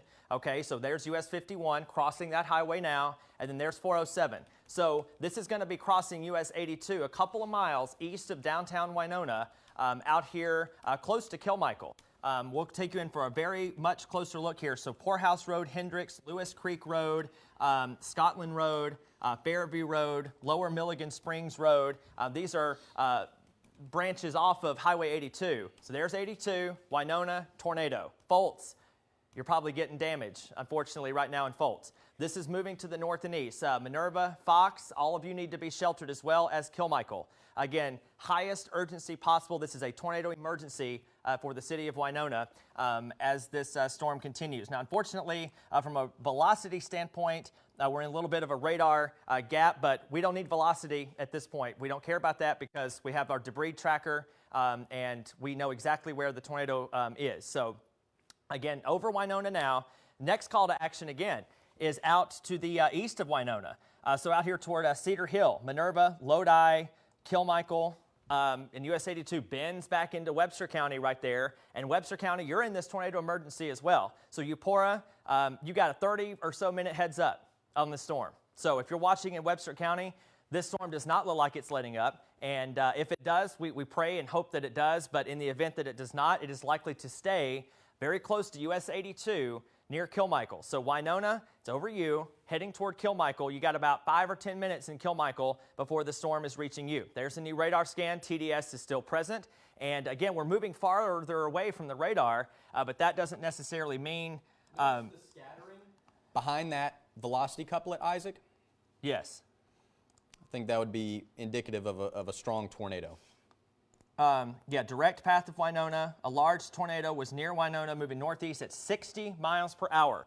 So we got a large tornado in Winona, moving east-northeast at 60 miles per hour. So again, downstream here, we've got Kilmichael to Lodi. Lodi, you need to be in your safe place immediately. Kilmichael, you do as well. Nobody on US 82 from Winona to Eupora until this storm passes. Again, it's moving at highway speeds, 50 to 60 miles per hour. And it is continuing to cross over I-55. Quickly, I want to go up to Ashley in the Weather Center. She's got the latest track here, and she's got the latest information here with the cities of arrival. Yeah, thanks, Isaac. I just took your speed of the system going about 60 miles an hour, so I did a cell track, and we are looking at Minerva 942, Cedar Hill 943, Sugar Hill 943, Alva 950, Center 956, Shady Grove 956, Embry at 957, Grady 957, Spring Hill also 957, Gibson at 959, Pine Hill Estates at 959, Whites Creek East and Whites Creek West both at 959. This is a very dangerous system. This tornado could be about 2 miles wide. That's how large it was back towards the border, the southwestern border of the state, and this system has just continued to push and push and push northeast as we've gone through the past several minutes, 32 an hour, and I'm going to send it back over to Isaac now, who looks like he has a little bit more information. Isaac. Yeah, appreciate it. Ashley, and Weather Service telling us here that the tornado debris, 22,000 feet from the Columbus Air Force Base radar, which is what it's right here. So it doesn't look that bad on the velocity product, but from this radar site, debris being lofted 22,000 feet up. That is indicative of a very strong tornado that has come through Winona. But I also want to point out, just really quickly, we've got really strong evidence of we've got orange in the shear rate up here in Union County as well. And no formal tornado warning up here, but extremely strong winds up there. And we want to keep an eye on that as well. Just quickly, I know we have a tornado emergency. We're working multiple storms, but downstream severe thunderstorm warning from Tupelo to Boonville. And again, very, very strong evidence of strong winds and potentially a tornado east of New Albany. And we'll continue to watch that closely as well. But obviously our main concern here is Winona and the fact that we have debris being lofted there 22,000 feet. And so again, Lodi Road, Lodi itself, Minerva, Fox, Hendricks, Kilmichael. There's the Webster County line. Okay, there's your tornado, large, dangerous, potentially violent tornado that is in progress. And we do not throw that term around lightly, but that is the situation at hand. And this is pressing east of Winona. And so Ashley, actually, if you want to, here in a second, what? Upgrading to a tornado warning for Union County. Okay, so that's what I was going to have Ashley look at here in a second. So we're going to stay on the Winona storm. Ashley, if you want to check on the New Albany, we'll get into you in a second, but they're upgrading that Union County. So we'll get to Ashley in just a second. But Lodi to Kilmichael, high urgency, tornado still in progress. But Ashley, I just was talking about this. We'll throw it back to you for just a second. A new tornado warning in our northern spots as well. Yes, so we just got a new tornado warning passing through or just to the east now of New Albany. We have, I don't see that in my chat yet. It's popped up behind you. But yes. Until 10 o'clock. This is sticking around until 10 o'clock, heading through Union County, heading towards Lee County, and then further east towards Itawamba County. This system does have the rotation with it. It has the reds, the greens, the very tight velocity there as well. Radar's looking very nice. It has a lot of that hail indicated with it as well. You can see that here within the black and pink shades just to the east of New Albany. And do you guys know how fast this system is moving? 50, thank you. We're going to go ahead and do a cell track moving to the east at 50 miles per hour. So we've got Alpine 946, Graves 948, Corona 948, Blair 950, Jericho 950, Bethany 951, Guntown at 956, Baldwin 958, Chapelville 1001, Pratt's 1001, Unity 1003, Ratliff at 1005. So the system moving fairly quick. This entire line has been moving fairly fast as we've gone through the night. The past couple of severe weather events ranged anywhere between 35 to 45 miles per hour. This one's pushing 55 and into the 60 mile per hour range. So we are seeing this system continuing to strengthen. We just saw that latest, and we're seeing this area here. This is the area I'm watching right here, that tight-knit group of the reds and the greens very close together, showing that strong rotation as the system is going to continue moving to the east. Isaac has a little bit more information. I'm going to toss it back over to him now. Yeah, we've got multiple things happening here, and we'll just kind of do the very best we can in splitting the two. But the tornado emergency, obviously, is extremely important. And not to be the bearer of bad news, I'm just reporting what I'm seeing here, but that is another circulation southwest of Winona right there. Now, it's not the same look as the one that just went through town, but there is another potential tornado back in Carroll County. We'll deal with that as it comes here, but obviously Winona is still in a tornado warning for a reason. They have not trimmed that back yet, so everybody it needs to stay sheltered in Winona. But Lodi, yes. Community. Yeah, got to be Lodi. in your tornado safe place immediately. This tornado is still on the ground. We had a tour group in here from Lodi about a couple of weeks ago, and Cedar Hill too. Yeah, Lodi and Cedar Hill and Sugar Hill and Salem Road, Minerva. You've got a tornado. It's there. That's where it is. It's still in progress. It has not lifted, and it is still doing damage. And that it's just as simple as that. Now here's the Webster County line. Webster County is right over here. So just east of Lodi, of course, we have Edgeworth Road, Alva Road, Center, and then, of course, Eupora. So on this track, it might stay north of Eupora, but I don't want to fool around with this. It's been on the ground for a long time. And so if you're watching in Eupora, I want you to be sheltered as well. Do not fool around with this at all. And also do not fool around with the circulation that is happening back behind it as well. But definitely the lead circulation is the most important. And it is showing up really well, unfortunately, on both of our radar sources. And no doubt the lead storm is rain wrapped. Again, that just looks like a blob of heavy rain. Unfortunately, it is that heavy rain with a large tornado. The tornado is still in progress. It has moved through Winona, probably caused some significant damage. We hope not, but the radar tells us that the tornado is still down. The radar tells us that the debris was lofted 22,000 feet in the air from the storm very close to Winona that's now bearing down on Cedar Hill and Lodi. So Lodi, Cedar Hill, shelters, basements immediately. Beyond that, we've got Webster County, and then ultimately and potentially southern Calhoun County. We don't want to give you folks an all clear by any means. We are still tracking that. And again, it's debris scattering potentially kind of downstream here, but the debris signature is still there, and we're going to continue to track it as such.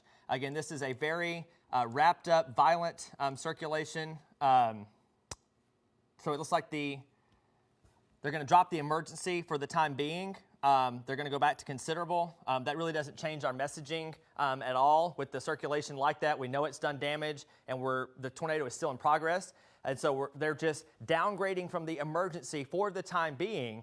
They could go back to that emergency at any point, but the storm could be cycling briefly, weakening briefly before re-strengthening. But we really don't want to, take a... we don't want to fool around with this at all. Again, it was near Lodi, or 10 miles northeast of Winona, moving northeast at 65. So they've actually increased that forward speed even more. So we don't want to outrun this. We don't want to try to outrun it at all. It is moving extremely fast. And it looks like, Ashley, up near Wheeler, Mississippi, we have a possible tornado down up there. Where's that? That's in Prentiss County. Maybe south. Northern Lee, Southern Prentiss, Eastern Union, and northwestern Itawamba counties. Yeah, is that the It looks like. Is that the debris signature? Can y'all tell if that's? I'm looking right I now. apologize. It's gone now. Okay. So I don't think that was it. Okay. But regardless, there's a potential tornado near Wheeler. That's from the fire department in Wheeler, Mississippi. And actually, they just went ahead with a tornado warning here downstream. Memphis did just now in the last minute or so. It came back to back. So the Weather Service now has placed new tornado warnings in effect for Calhoun and Chickasaw counties, as well as southwestern Monroe County until 10:30. So this tornado warning includes Houston and southern Calhoun County.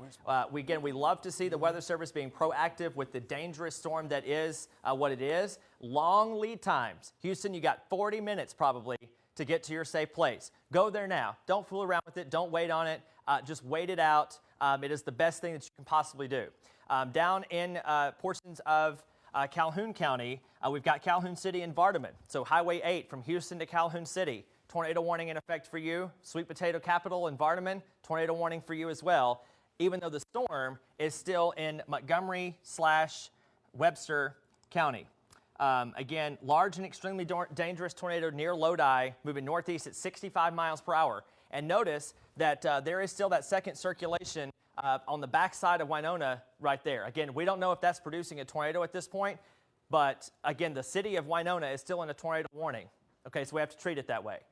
Treat it as if a tornado warning is still in effect, because it is, and just wait it out in your safe place, wait it out in that safe zone.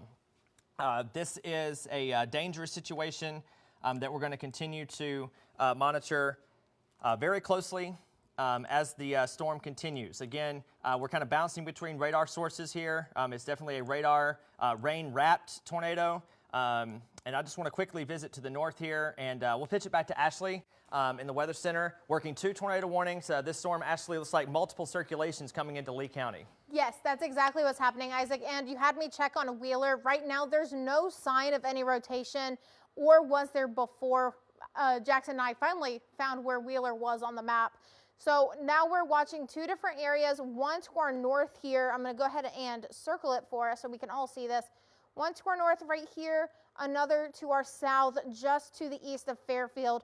So this system has 2 different types of rotation, both heading towards the east around 45 to 50 miles per hour. So we are going to make sure we're paying attention to that, especially if we're along roads or this area just over Birmingham, but along roads, County Road 251, County Road 683, Highway 45, Highway 145, County Road 813, and then heading up to our more northern rotation, Jericho, Bethany, County Road 170, County Road 681, Highway 370, Lebanon, Main Street West, Baldwin, South 4th Street, Highway 45 as well, County Road 833. So we're watching those 2 separate rotations, and of course right now they are both very tight, sitting in those reds and greens. Switching over to standard velocity now, especially the southern one, you can kind of see it's wrapping in on itself, that green kind of turning into the red. I'm going to zoom in just a little bit further so we can all see this.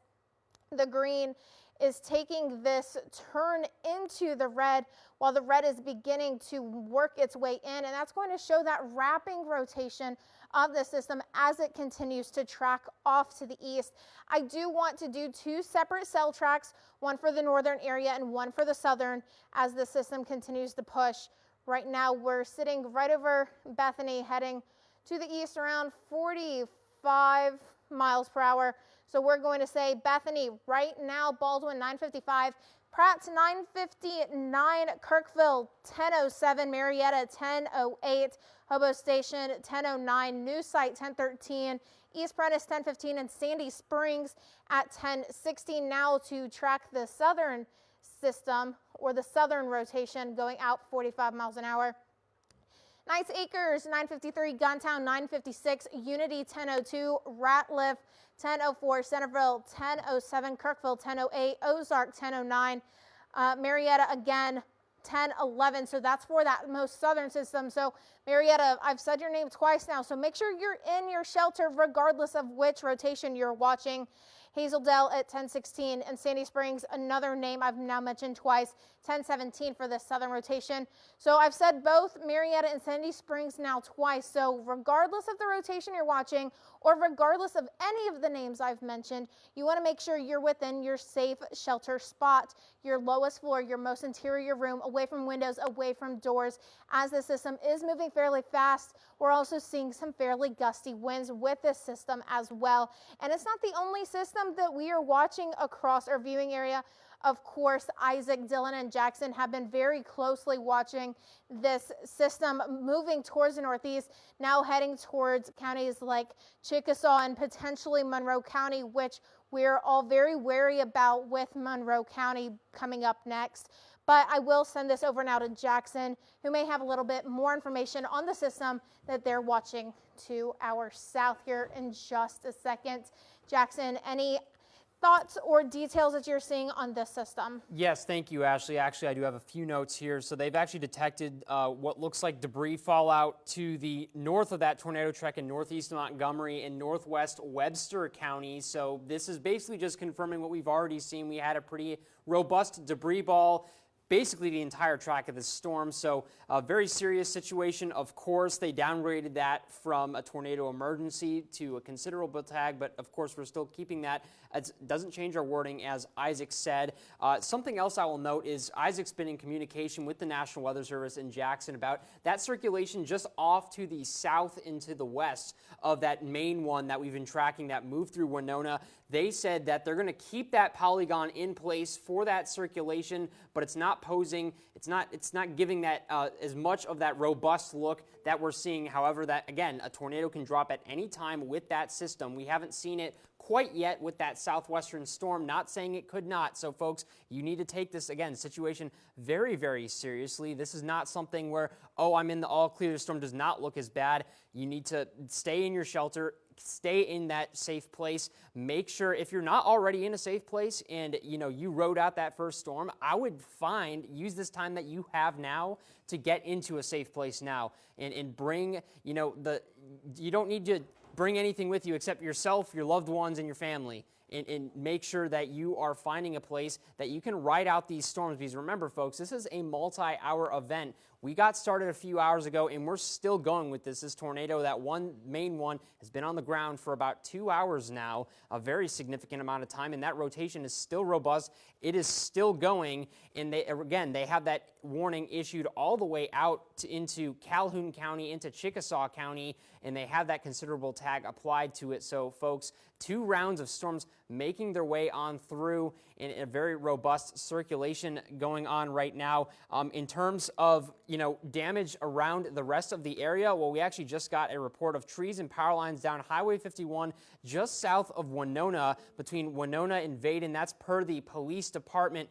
Further north, in places near New Albany, some of our northern counties, we've had multiple reports of power lines down. In fact, I'll just read off a few of those reports that I've collected over just the past 30 to 45 minutes. We had a tree down on a house on the 100 block of Lafayette County. That was a little while ago, but it's good to get that information out. We have trees down on Highway 345/Ecru Main Street, just outside the town of Ecru. The eastbound lane has been blocked. And so, again, lots of wind damage with these storms.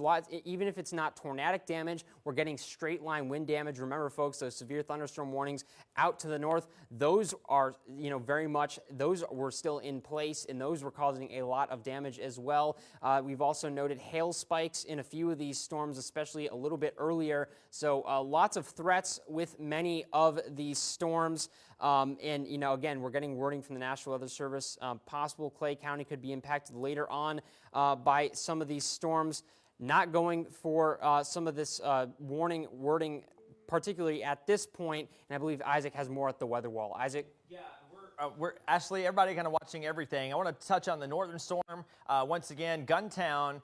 This looks a little bit more linear at the time, but a tornado warning is in effect. And so with the environment that we have today, we could see a potentially a stronger tornado spin up on the line. Typically, we'd be looking at more of a weaker type tornado, but again, with the environment today, we don't want to fool around with it. Very heightened awareness needed tonight. And again, very high chance of damaging winds near Guntown. That's in Lee County. Also into southern portion of Prentiss County, then out here into the western portion of Itawamba County.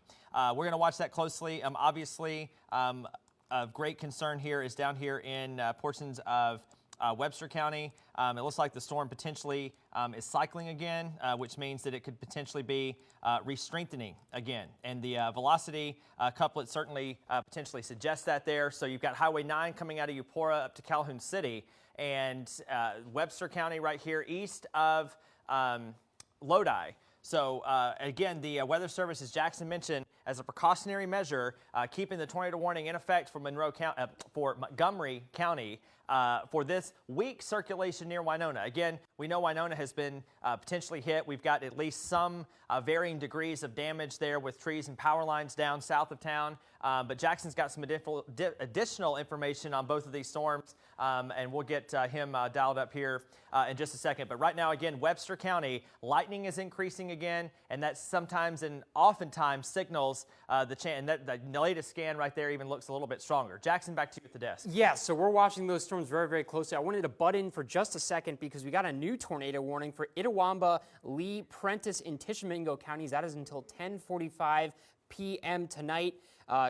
Thunderstorm capable of producing a tornado located over Baldwin, moving east at about 55 miles per hour. So it looks like much of the same of what we've been seeing, those two areas of rotation. It looks like they've tightened up again, and they've issued a new warning kind of downstream into Tishomingo County, into Itawamba, Prentiss. So another, again, we're watching that area right there.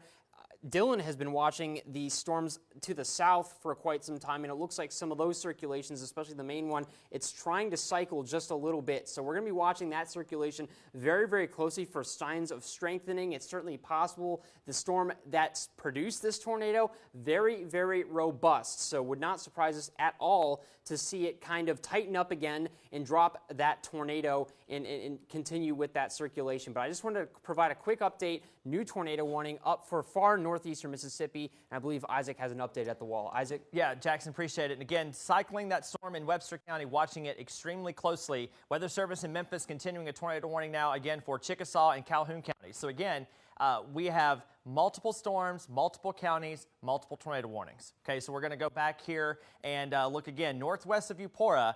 Good news here is that this tornado looks to pass north of Eupora. Okay, so that is one good bit of news. It looks like that storm is, looks like a downstream warning here coming for Clay County. So that's going to be near Embry, moving northeast at 50. Well, yeah, so the last part of Webster right there. So sliver of Clay County included here. West Point not included. Okay, so if you're starting to hear some sirens in Clay County, West Point is not included in this warning here. So again, we need to do just a quick reset here for all intents and purposes here. So we've got 1, 2, 3, 4, 5, 6 active tornado warnings at the moment. Okay, that does not mean 6 tornadoes are in effect or in progress, thankfully, but it means that 6 potentially storms here are rotating and possibly producing storms in at least in multiple counties. Again, Spring Hill and Embry is toward Bell Fountain. That is where the greatest concern is per the National Weather Service in Jackson. And again, the rotation still looks quite impressive, especially from the Jackson NexRad, Jackson, Mississippi radar. And again, just the downstream area here, again, near Bell Fountain, that's Highway 9, Rockmount Road, Mississippi Highway 50. Again, not 50 in West Point. 50 takes you out of West Point all the way back into Webster County. When I'm talking about Highway 50, I'm talking about it in Webster County. Again, just a sliver of Clay County is clipped by this tornado warning. So again, just to quickly point out, we're not dealing with tornado issues in West Point proper, which is good news. But back to the west here, again, we're going to watch everything closely. And the storm back to the south and west, thankfully, does not look quite as robust over or just east of Winona. So that's some good news. But actually, we'll pitch it back to Ashley in the Weather Center. We're bouncing between 6 warnings tonight. And Ashley, you've got details on the northern storms. Yes, I am in charge of 2 of those 6, Isaac. So we're still watching the 2 different rotations, but of course, as they've mentioned, we've downstreamed this tornado warning into Tishomingo County. So I'm watching this area here just along the border of this first indicated tornado warning, and that looks like it's going to be pushing its way to the northeast along this northern border of the second one. Looks like it's heading towards Tishomingo County, and of course this system moving at around 55 miles per hour. Again, it's another quick moving system moving east. So we've got a cell track. We've got Hubba Station 1007, Hills Chapel 1008, New Site 1010, East Prentice 1013, Burton 1015, Payton 1020, Neal 1021, Dennis 1022, also Tishomingo 1022. So that's where I mentioned it's heading towards Tishomingo. Belmont 1023, Midway 1024, Golden 1025, Carter Branch 1026, Bloody Springs 1027. I'm also watching a separate rotation just here to the southeast of Guntown, and we're going to track that about 55 miles as well to the east-northeast just to be safe. Chapel Hill 10 o'clock, Kirkville 10:06, Chapelville right now. So if you're within Chapelville proper, make sure you're taking your shelter.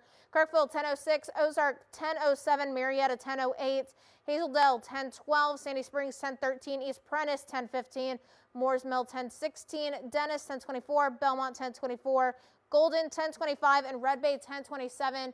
If you were within this flashing red polygon, it looks like they just expired the one to the west. So now if you're within this last standing polygon here within our most northeastern corner, you want to make sure you're taking shelter, and it does look like that lower area of rotation, the reds and the greens to the southeast of Gontown, has weakened just a little bit. So now I'm going to focus my attention more to this area here, just to our south of Boonville, as it continues pushing off to the east, northeast at that 55-mile-per-hour mark. I also want to throw out some road names while we're going ahead and talking about the system coming through. We are going to pass over County Road 5141, County Road 5051, Highway 4 East, County Road 3371, 30 here, Highway 30 East, County Road 3401, all the way south there as the system continues, and then eventually County Road 3501. So this system, again, moving quick, 55 miles per hour with that rotation, holding strong there just to the south of Boonville. You can see that also on our rotation. It looks like just to the north of Marietta, we may see some as well, but definitely getting that inflow in right here. You see the notching. We like to call this the inflow notch, the air just circling in into that system, causing a lot more of that rotation as the system continues moving off to the east. Isaac, what you got? I'll get to Jackson in just a second. I want to pass along just a couple of other reports from your neck of the woods up there, Ashley. Some golf ball sized hail in Baldwin, also probably occurring in Boonville on the north side of that circulation. Inflow notch right here, Marietta, sheltered, of course. But again, Baldwin, Boonville, likely to see golf ball sized hail. Also in Union County, this is from when the storm was earlier, Highway 30 west, the Union County Sheriff's Department trimmed trees down there. So obviously this storm is capable of producing there some damage. I'd heard of any reports of damage from Webster County. That's some encouraging news, and we hope it stays that way. But Jackson does have some additional information there at the desk. Jackson. Yes, Isaac, I was just going to point out, as you mentioned, a very significant hail threat, not just that tornado threat. Don't forget, golf ball sized hail in extreme portions of northern Lee County, places around Baldwin. Circulation over Wheeler had a very significant hail signature. I'll also point out, this was just several minutes ago, we had somebody report a very stout funnel pass over Winona. They said at the time, about 5 minutes ago, looking north from that location, no apparent touchdown.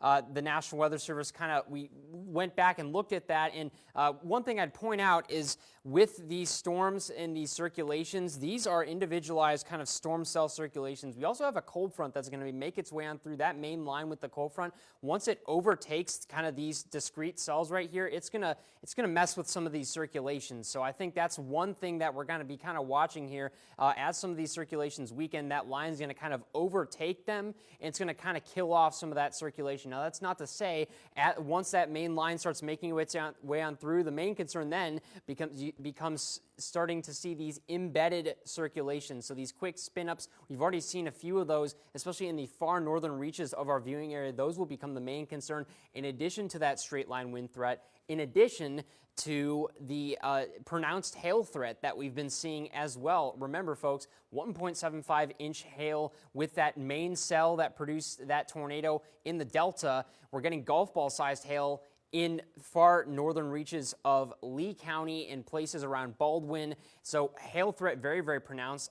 Flooding threat as well. We've already had a little bit of a flooding threat. We haven't had any warnings, but localized flooding, again, a possibility. But folks, what I would say, especially with these tornado warnings, focus on the warnings, the tornado warnings. Everything else pretty much is secondary. I mean, your car might get dented, but that's not worth nearly as much as your life. So again, make sure you are in your safe place right now and focusing on keeping yourself safe, keeping yourself doing well. And I believe Ashley does not have any information right now from the Weather Center, but we're tracking these storms. And again, I would say it's slightly encouraging that we've seen kind of a weakening of that circulation especially with regards to the Webster and Clay County cells.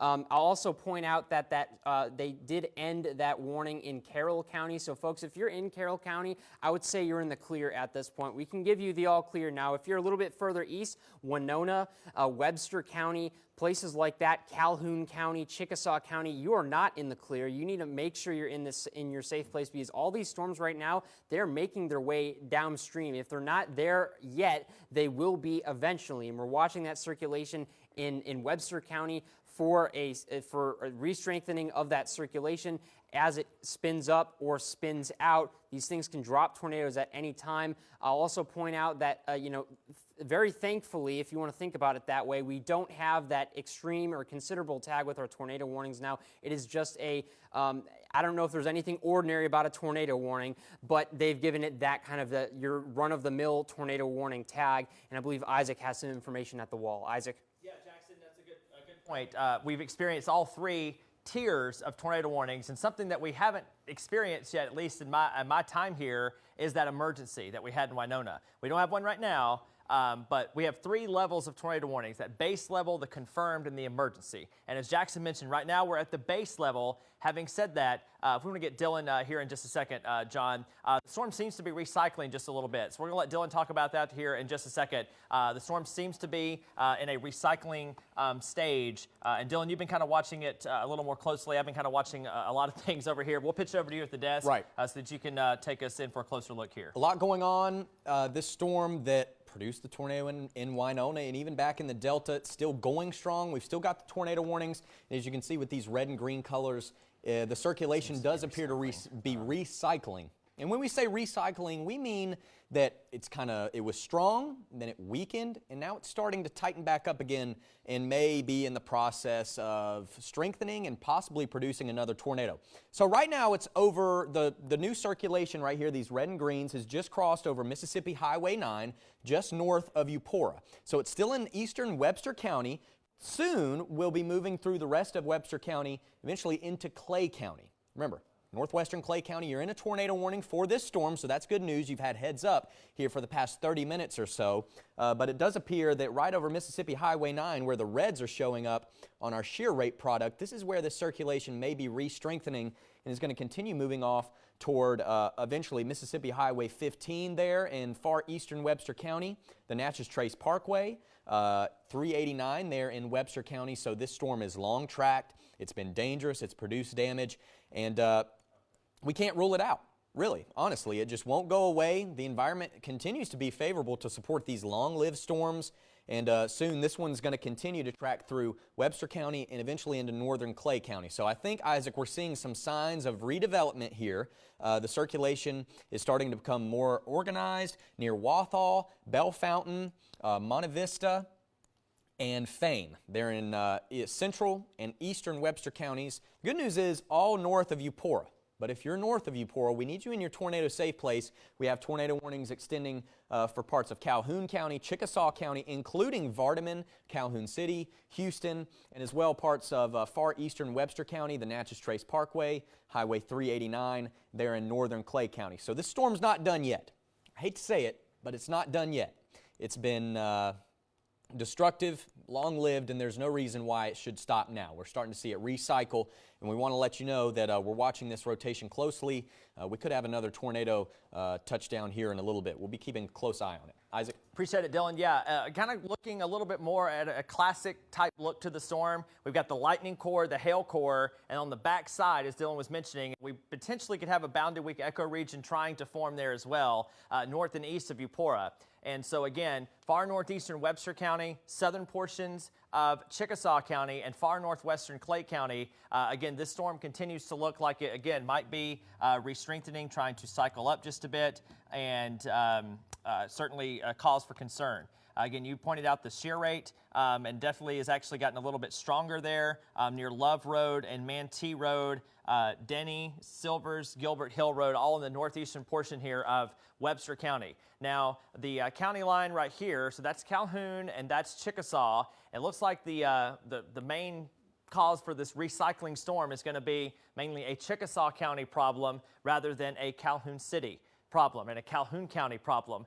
We'll watch the next scan or two and see if that northeast motion sort of continues here, but it does look like that Webster, far northwestern Clay, and southern portions of Chickasaw County could be up next of this cycling storm. Again, what I don't like to see is some brighter colors kind of showing up on the velocity. And again, it's in an organizing stage at the moment. And again, it's still an environment that is very, very favorable for tornadoes. In fact, I do want to point out that Storm Prediction Center rather has actually extended the tornado watch in effect for northern Alabama. So briefly turn on the yellow counties to show you that Marion, Lamar counties in a tornado watch that has been issued here in the last 30 or so minutes, and that goes until 3 a.m. So the Alabama portion of the watch goes a little bit later on into the night. And of course, Lamar, Marion counties, we always look out for you, especially Lamar County, if that is in our market. And if we have any issues for Lamar County, we'll of course continue to let you know. But I will turn the watch back off so we can see the warnings a little bit better. Still everything looking just fine for Columbus, Starkville, and West Point proper. We've got some showers around, some breezy weather, but we don't have any imminent severe weather concerns for the Golden Triangle. But we are looking at, again, 2 to 3 tornado-warned storms that are in progress. So we got a flash flood warning for Carroll, Montgomery, and Webster, and then a tornado near Clarkson or 14 miles west of Montpelier, northeast at 60. And again, that's going to be this, lack of a better term, sort of messy area right here in northeastern Webster County. Again, several dots of red showing up here, and again, that is telling us that the storm is still in an organizing or cycling stage, and we'll see if it wraps up again. Hopefully it doesn't, but again, the environment does support cycling, longer tracked storms. Again, this is the same storm, remember, that started in Louisiana, went through Rolling Fork, went through Winona, went through Kilmichael, and now it's here in northeastern Webster County. That's the latest on this storm. Let's get back to northern eastern Mississippi. Ashley in the Weather Center with the tornado warning, of course, for Itawamba and Tishomingo counties there in our far northeastern spots. Ashley? The good news is it looks like this system is starting to weaken. However, we have this warning sticking around for a few more minutes. You can see here, I was watching this northern rotation of 2. The southern one died off a little bit ago. And then I started watching this area right here. If I clear that off and back up a couple of minutes, we'll see how, if you watch it come through, starting about here, very tight, and then they start to separate, starting to weaken. But as I say that, it looks like we may start to get a little bit of a recycling effect, which a lot of our areas of rotation have been doing tonight. So right now, we're right back with those reds and the greens situated right on top of each other on our standard velocity. They are a little bit more separated, but when we take into fact of the direction that the storm is moving, that rotation is just a hair tighter. So looking at this one, a little bit separated. This is standard velocity, storm relative velocity. Right here, you have the red and the green just to the west of Tishomingo, very close. So obviously that rotation still holding strong, but we haven't talked about shear a lot. This system moving in a line, we're seeing that spotty shear of strong shear just within a line going all the way north, heading towards the North Mississippi, South Tennessee border. And of course, that rotation, we're watching just to the west of Tishomingo, is situated right here. We've got the red within the green. I'm going to zoom in just a little bit more. We've got that right here, reds and the greens just to the west of Tishomingo. So obviously the system is continuing to move, and we're starting to see that closing in on itself. So it's not wrapping up as much right now, but it does look like it's trying to get a little bit more oomph in its step as it continues pushing to the east. But we are only just miles away from hitting that Mississippi-Alabama border. So once it hits that, we will see that continue to push off to the east with the rest of this system. Our radar, though, looking across all of Mississippi now, a lot of this system has made its way into northeastern Mississippi, and from here on out, the system will continue to push off to the east, allowing us to head into the early Saturday morning hours, and then for the rest of Saturday, kick the system off to the east, clearing us out of the rain and of the cloud coverage. But for now, we're still here. We're still watching this system rolling through, and of course, to our south, we have plenty of that system to stick around and watch, as there's reds and pinks and purples here going anywhere from Winona north to Houston and Okolona. Jackson, do you have anything you want to add with this system here to the south? Yeah, Ashley, the one thing I would say, for the system to the south, I would say it's just a very messy situation, and obviously there is a lot going on with the dynamics of this all. You've got your main line kind of coming up from behind these slightly less discrete cells that have been producing strong circulations up to this point. So as you get the as you kind of start to see these things get closer and closer to closer, it's going to get a little bit messier and a little bit messier. I'd also like to point out, just for the storm to the north, that's making its way ever closer to the Alabama border. It'll be interesting to see what the National Weather Service in Birmingham decides, or in the Huntsville area decides to go with for, whether a warning. Looks like they've gone with just severe at this point. Would not be surprised. This circulation has been staying relatively stable for the past little while now. Would not be surprised to see that extended into across the Alabama border, Mississippi-Alabama border at that point, and it would not surprise me at all to see that. But for now, they're kind of holding off on that. But for the most part, again, it's those two areas of circulation, a very significant hail threat across much of the area that we've been seeing kind of jumps with some of these storms that have kind of jumped up in the level of return. Basically, if you look at something called differential reflectivity, shows you basically various areas of interest that you can look for hail, and you've seen kind of spikes where we've seen kind of that radar picking up those bigger objects in the cloud, which would be construed as hail. We've seen golf ball size. We've seen anything up to 1 3/4 inches, and I think Isaac has some more up at the wall. Isaac.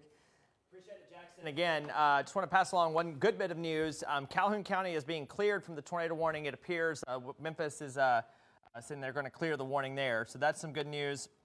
Again, a messy picture here going into northeastern Webster and southern Chickasaw County. But again, a very suspicious look to the radar, and relative to how the storm is moving, we're getting into a better environment in terms of being able to see the storm. And the Weather Service in Memphis actually talking about the low-level wind shear is about 60 to 70 miles per hour, about 5,000 feet off the ground, helping to fuel these storms, helping to fuel the rotation. And so as long as the wind speeds are that strong up off the ground, these types of storms are certainly not in a position to weaken in any phase, unfortunately. But it does look like that storm certainly is beginning to wrap up just a little bit more. That could potentially be a boundary weak echo region forming on the south side of the hail core. Again, Houston right here probably getting some extremely nasty weather.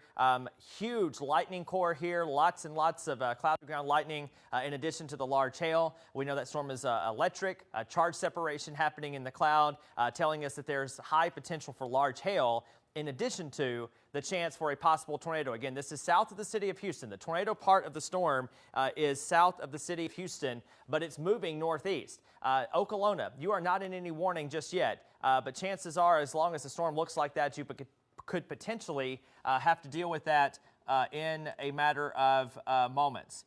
And looks like might have had a tree on a vehicle in Guntown, but they might have put that in the wrong chat room, so they may need to confirm that before we try to report more on that. But regardless here, two storms that we're watching here, same two storms that kind of rolled out of the Mississippi and Louisiana Delta regions that are now into Chickasaw and northern Webster counties. Again, tornado warnings continue for Chickasaw County until 10:30. So that's another 10 minutes or so. And normally we would be watching, I believe we're not scheduled to go on with our regular 10 o'clock newscast until sometime later on tonight. And again, we apologize for the March Madness. And again, we've been here now for hours. But if you are just joining us, remember the March Madness game, cbssports.com live stream. You can do that for free from your mobile device. So again, we'll check back in with Ashley this evening as we continue to watch here. Ashley, you've got the tornado warning storm up there. Mainly looks like now into Tishomingo County. Yes, it is passing through Tishomingo County right now. There were reports of seeing a lot of hail along with this area of the system. So Tishomingo seeing lots of heavy rain and hail as it's passing through to the east.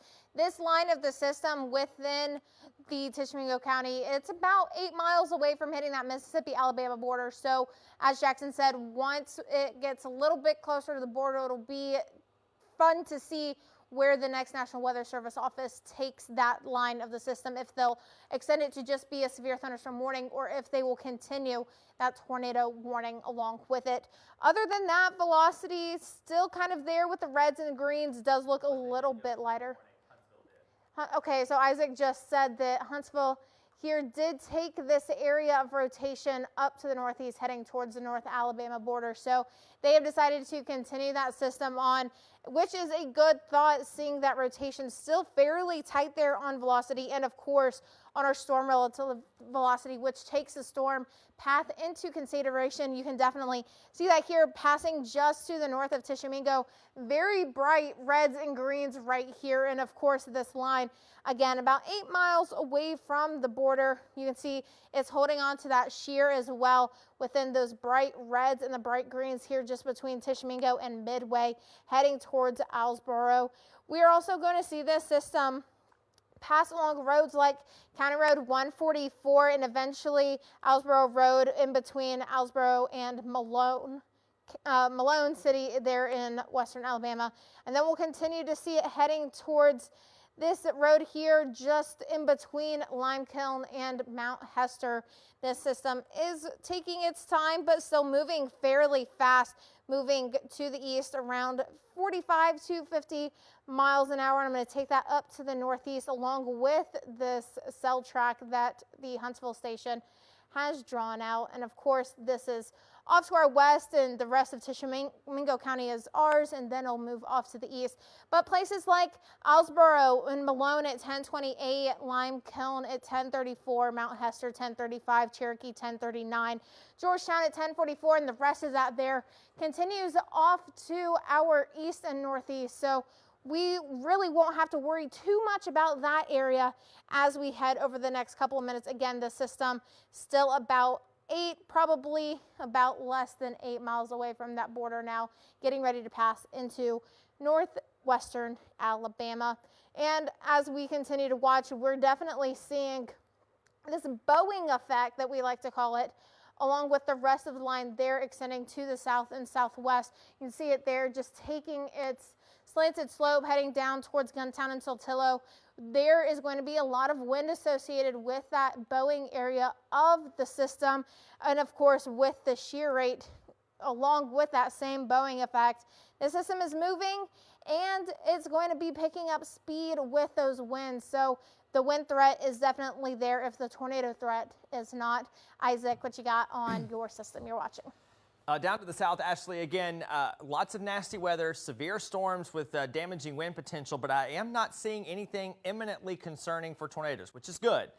We hope it stays that way, but tornado warnings are still continuing for Chickasaw County until 10:30 and for Clay County until 11. Now, I don't think that the Clay County part of this warning is going to be able to last that long, which is some good news, but the Weather Service in Memphis will have to make a decision here shortly about what they want to do with this Chickasaw County tornado warning, if they want to extend it farther into the rest of the county and maybe more so into Monroe County. We have not heard just yet. Looks like at this point they're saying they are considering a severe thunderstorm warning with tornado possible with that storm down there, which is encouraging. At the moment, again, I don't see anything like what we were seeing an hour ago with debris lofted thousands of feet in the air. We don't see anything like that, which is very encouraging news. But we can't let our guard down. Tornado watch goes until midnight to 3 a.m. Looks like just a quick delayed report there. We've got flooding in the 12 Oaks subdivision in Oxford, water several feet deep reported there. So lots of moisture, lots of heavy rain. We've obviously had some large hail in there as well. Several trees and power lines in Baldwin and Guntown. A tree fell on a vehicle with trapped occupants. Joey, you're in here, you're getting that as well. A tree on a vehicle on Bryson Street in Guntown. That is from... Oh, okay, so of course he's on top of it. Guntown, so law enforcement relaying that. So even if we're not having a tornado warning, the strong winds can knock down trees, and if you're at the wrong place at the wrong time, you could get yourself into some trouble. So again, if you don't have to be out tonight in advance of these storms, again, it's getting later on into the night. Just stay home, ride it out, and we're going to continue to stay with you as long as there is some danger. And let's see, from Grenada County, lightning striking a home, roof blown off in the city limits of Grenada, and that's probably, again, from that earlier storm. So we are starting to see some delayed storm reports from some of this activity that doesn't look, it looks bad on radar, but the tornado part of the storms are not looking as impressive for the time being.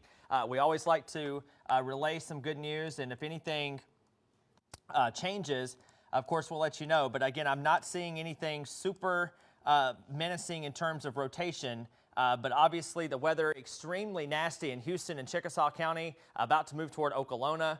And pretty much right now, the warning for Clay County here hopefully can be canceled, because it does look like that these storms will be inching into Chickasaw and extreme southeastern Calhoun counties in the next few minutes. And again, heads up in Okolona and heads up out in Amory and Monroe County. If you've lived here any amount of time and watched this, Monroe County, always suspect to have storms kind of do their own thing there. And so we definitely don't want anybody to take their guard down just yet. But right now, again, as we continue to look at things, the tornado warning expires in 4 minutes for this part of the storm in Calhoun and Chickasaw counties. And if the storms continue to look as they do, we might go to severe thunderstorm warnings, which again are extremely dangerous. We have heard, of course, of some damage in Baldwin and Guntown, which could have been a tornado. It could have been straight line winds. Regardless, we know of an injury because of a tree falling on a vehicle and the occupant of that vehicle still being inside. Flash flooding continues there. So they've cleared Webster County. Still possible tornado near Montpelier, moving northeast at 55, right? Technically east at 55, but as we look at the storm motion over the last 30 minutes, I'm going to animate this, and you can just kind of see that there's definitely eastward component of motion here, but there's still enough northward component there as well. And again, lots of lightning, very electric storms that, again, could produce a tornado at any time. Now, again, because we have more easterly movement, anytime we have right-moving storms in this type of environment, that does lend increased chance to potentially produce a tornado. Not saying that's about to happen, but again, these have been long-tracked storms for hours. Pretty much from here in one more county, we can say it crossed from state line to state line. That's how long these storms have been in progress. And so again, into Chickasaw County, certainly we still want everybody to be paying very close attention to this. We've got several trees and power lines down in the Ecru area. One metal carport flipped over. And hopefully, Jackson, maybe you're taking notes here. Hopefully you can kind of recap this in a few minutes. But we're still going to watch this storm there in Chickasaw County, going in for a closer look here. So the worst of the weather has passed Houston. That's your Natchez Trace Parkway right there. Nasty weather ongoing there. There's Okolona. Worst of the storm heading toward you. And again, extreme northern Clay County is still in a tornado warning, as well as Chickasaw County. But again, in 2 more minutes, the Weather Service is likely to hopefully remove the tornado warning for Chickasaw County, and then we will reassess here shortly about what we want to do. Ashley, we'll pitch it back to you in the Weather Center. How's your storm up there? Looks like it's mainly out of Tishomingo County, which is good. We can kind of go back to just watching one. Yes, tonight. we have seen that first area of the tornado warning sort of condensed now into the southern half of Tishomingo County, except the rotation has moved off to the east, now sitting right along our Mississippi-Alabama border, getting ready to continue to push off to the east. If I switch back over to a velocity, you can see it's here just to the west of Cherokee, Alabama. And so the system will continue to push off to the east-northeast at the rate that it's been moving. We should expect to see this Tishomingo County portion of the tornado warning expire and clear out and clear for everybody. But since we do like to give good news with the rotation where it's placed right now, just to the north of Malone and just to the west of Mount Hester and Cherokee, I would like to say that Burton, Payton, Neal, Dennis, Altitude, Cairo, and Hobo Station, y'all are all in the clear of the system that has now moved off to the east. But if you're still along the cities here, just along our eastern border with western Alabama, hold on to your safe spots just for a couple more minutes until we get word that this area of the system has cleared and the system has continued to push off to the east northeast, heading towards the National Weather Service office for Huntsville, their area. of the system continue to track towards them. And there it goes, Tishomingo County now in the clear out of that tornado warning as that system continues to push off to the east-northeast. So I'm cleared out now. I'm going to send it back over to Isaac, who still has his portion of our system to keep an eye on. Down to 1, which we love to see. We don't want any flashing on our map, but at least we're back to just 1 from 6 earlier. We have seen an improvement. And one other encouraging sign for the moment, a severe thunderstorm warning now being issued for portions of the rest of Chickasaw County and the northern 2/3 of Monroe County for the next hour, potentially. Yeah, 11:15, so 45 minutes. Winds there of 60 miles per hour for this batch of storms. It's basically between Houston and Okolona. Moving to the east, almost east, due east there at about 50 or so miles per hour.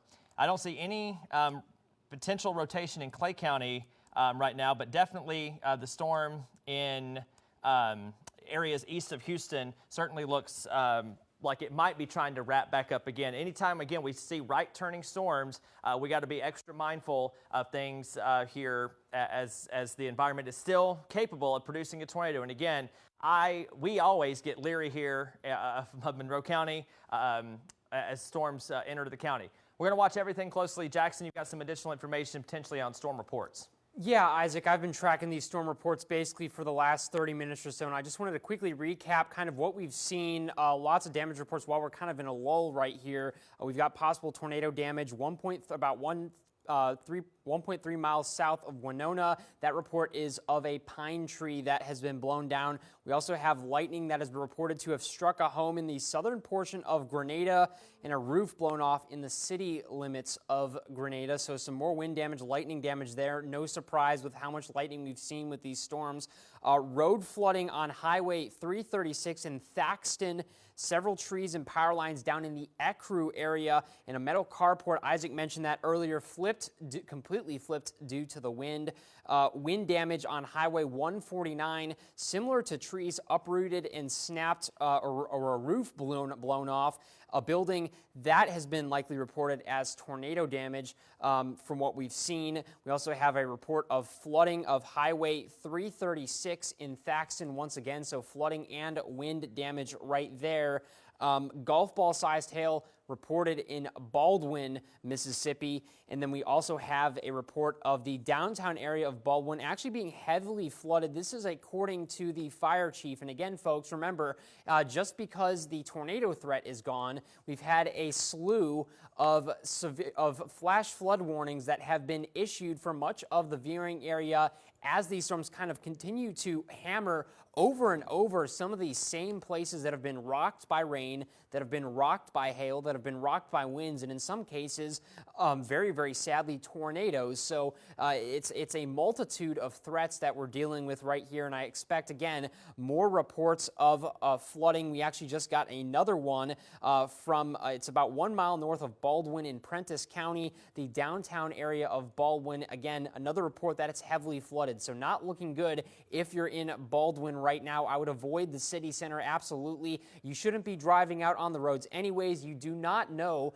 what can be found, and in fact, I kind of will take it back to storms we've had in the past where we've gone out and kind of tried to observe damage, and in some of these roads that you traverse on, you can find downed trees, you can find downed power lines that you will not find out about until it's right there, because oftentimes a lot of these country roads, they don't have street lights. They're kind of rural. Not a lot of people traverse them. So I would, again, highly encourage you to remain indoors, to remain in your safe place, at least until emergency responders, first responders can get to those areas, evaluate those areas, and say, yes, you're good to go, or no, you need to stay away from this area. And so for that, I would highly recommend following Mississippi Highway Patrol. They're typically on top of this stuff. Follow your local police department, your local fire department, your city's social media accounts so that you can get those constant updates. We're trying to update you as quickly as possible with these damage reports as we get them from the National Weather Service in the National Weather Service chat. But again, we don't catch catch we aren't able to catch everything always. So it's good to have multiple sources there. I just got another report. This is in Copia County, Mississippi, of trees and power lines down along Ashley Road. So again, more trees and power lines down, and at some point, I think would be good if we could get kind of a look at kind of what those power outage situation looks like at this point. It doesn't look like we've had anything too major to this point, but I think it would be good to kind of get a view of kind of what that's looking like. But several instances of power lines being down in areas. Again, that we got that report of a metal carport that has. Okay, so Isaac's got that pulled up, and you can already see it right here. We actually do have some very serious power outages out in Montgomery County, Carroll County. That's no surprise. That is where that tornado tracked through, even up through the Delta into some of those counties over there. So again, for some of you folks, we have nearly upwards of 100% people without power in some of these counties. And Jackson, I believe that's where the large violent tornado went through rolling so fork. Carroll and Montgomery counties right there is where we saw that strong rotation track. Dylan's absolutely on top of it right there. And I believe Isaac's got an update at the Weather Center. Yeah, appreciate it, Jackson. And we're going to continue to follow things closely. We're watching this, Dylan and I, very closely. Eastern Choctaw County heads up, Chickasaw County heads up into Monroe County. This storm is in the process of wrapping up. And I would not be surprised if a tornado warning is potentially going to be issued here. I just want to animate this backwards just for a few frames. National Weather Service noting that it is tightening. They're watching it closely. Okay. So and you can just kind of see how Monroe things County are twisting. Monroe County heads up for sure. Yeah. So Aberdeen to Amory, no tornado warning for you, but chances are something is going to spin up right there. We have seen this happen countless times, and the storm is starting to get that shape again. We've got a potential echo region right there, an inflow notch, a hail core, and a potential supercell storm potentially developing. So we are going to potentially see a tornado redeveloping, and so heads up in Monroe County. As Dylan mentioned, Aberdeen to Amory, heads up. That's a circulation that's likely reproducing here. So I also want to unfortunately pass along some additional information from Winona. Apparently there's at least one home that has suffered significant damage and potential. One home destroyed. One home with major damage. Okay, so we're hearing of several homes in and around Winona with major damage, one completely destroyed. The 95.1 radio partner telling us this, as well as their station is knocked off the air. A lot of the power outages that you just saw on our map relaying. Again, 407 and Highway 51 is where this damage. and as expected, thanks Joey, new tornado warning coming from Monroe County. So once again here, a new tornado warning on the way from Monroe County, and it's for that circulation that's coming up near Egypt. Again, this is south of Okolona, moving to the east. Again, that's one of the things that's helping this storm is that it's moving east and not northeast. And so once again, urgent call to action again, tornado warning coming from Monroe County. So Aberdeen to Amory, I need you to get in your safe place right now as this storm is wrapping up fast. Again, this is the same storm that hit Winona, same storm that hit Rolling Fork. Not saying that a similar situation is going to happen, but it is the same storm. And it is entering into an environment that's been untapped. And another thing that Dylan was mentioning is that it's ingesting these showers that are actually kind of helping the rotation just a bit. So there's our new tornado warning. This includes Smithville. It includes Amory, Hatley, Aberdeen, all the way down really to the Lowndes County line almost. New tornado warning in effect as this storm is moving quickly to the east. Again, this storm is wrapped up. You can see the bright green rushing in, wrapping in. That's Highway 45 alternate right there. There's probably a tornado developing near that highway and about to cross into Monroe County. Right here you have Highway 32, I believe, that comes out of Okolona. Actually, Highway 41 that takes you from Amory back to Okolona. And then that's main US 45, and that's US 45 alternate. So the tornado is down there near County Road 406 and Highway 8. So Highway 8 takes you east, takes you right here to Highway 45. Tornado developing right here, moving to the east. This storm, how fast is it moving? 65 miles per hour. Yeah, and there's our shear rate. It's got a honed in, bright red, right where it should be. And that's exactly where our system is telling us that, again, that tornado warning is developing. So, again, this is a new tornado warning for Monroe County until 11:15. And Dylan, in fact, it looks like that we're probably going to see a a TDS. We're pop probably up going to see here. a tornado touchdown here very shortly. The circulation crossing near Egypt over 45 alternate right now in Monroe County. Let's see, going to be crossing close to New Wren, just north of Aberdeen, crossing the waterway near Becker, Bigby, Amory, Hatley. Got to be in your tornado safe place. Yeah, we'll get you on camera in a second, Dylan, right here. So Egypt Road, as he mentioned. So Gibson Highway 8, that's your tornado developing right there, okay? Tornado developing in Egypt. Moving to the east-northeast, right here. Again, Main US 45 is the next main north-south highway on the path of this storm, Dylan. It's crossing over US 45 alternate near Egypt right now in eastern Chickasaw Right, County. and this thing's moving to the northeast at 65 miles per hour. As fast as you would drive on a highway, this is how quick this tornado is moving. So it's over Egypt in Highway 45 alternate right now, south of Okolona, moving off toward New Wren, and going to be crossing Highway 45 toward Becker, Amory, Bigby, Hatley, New Wren, and Smithville.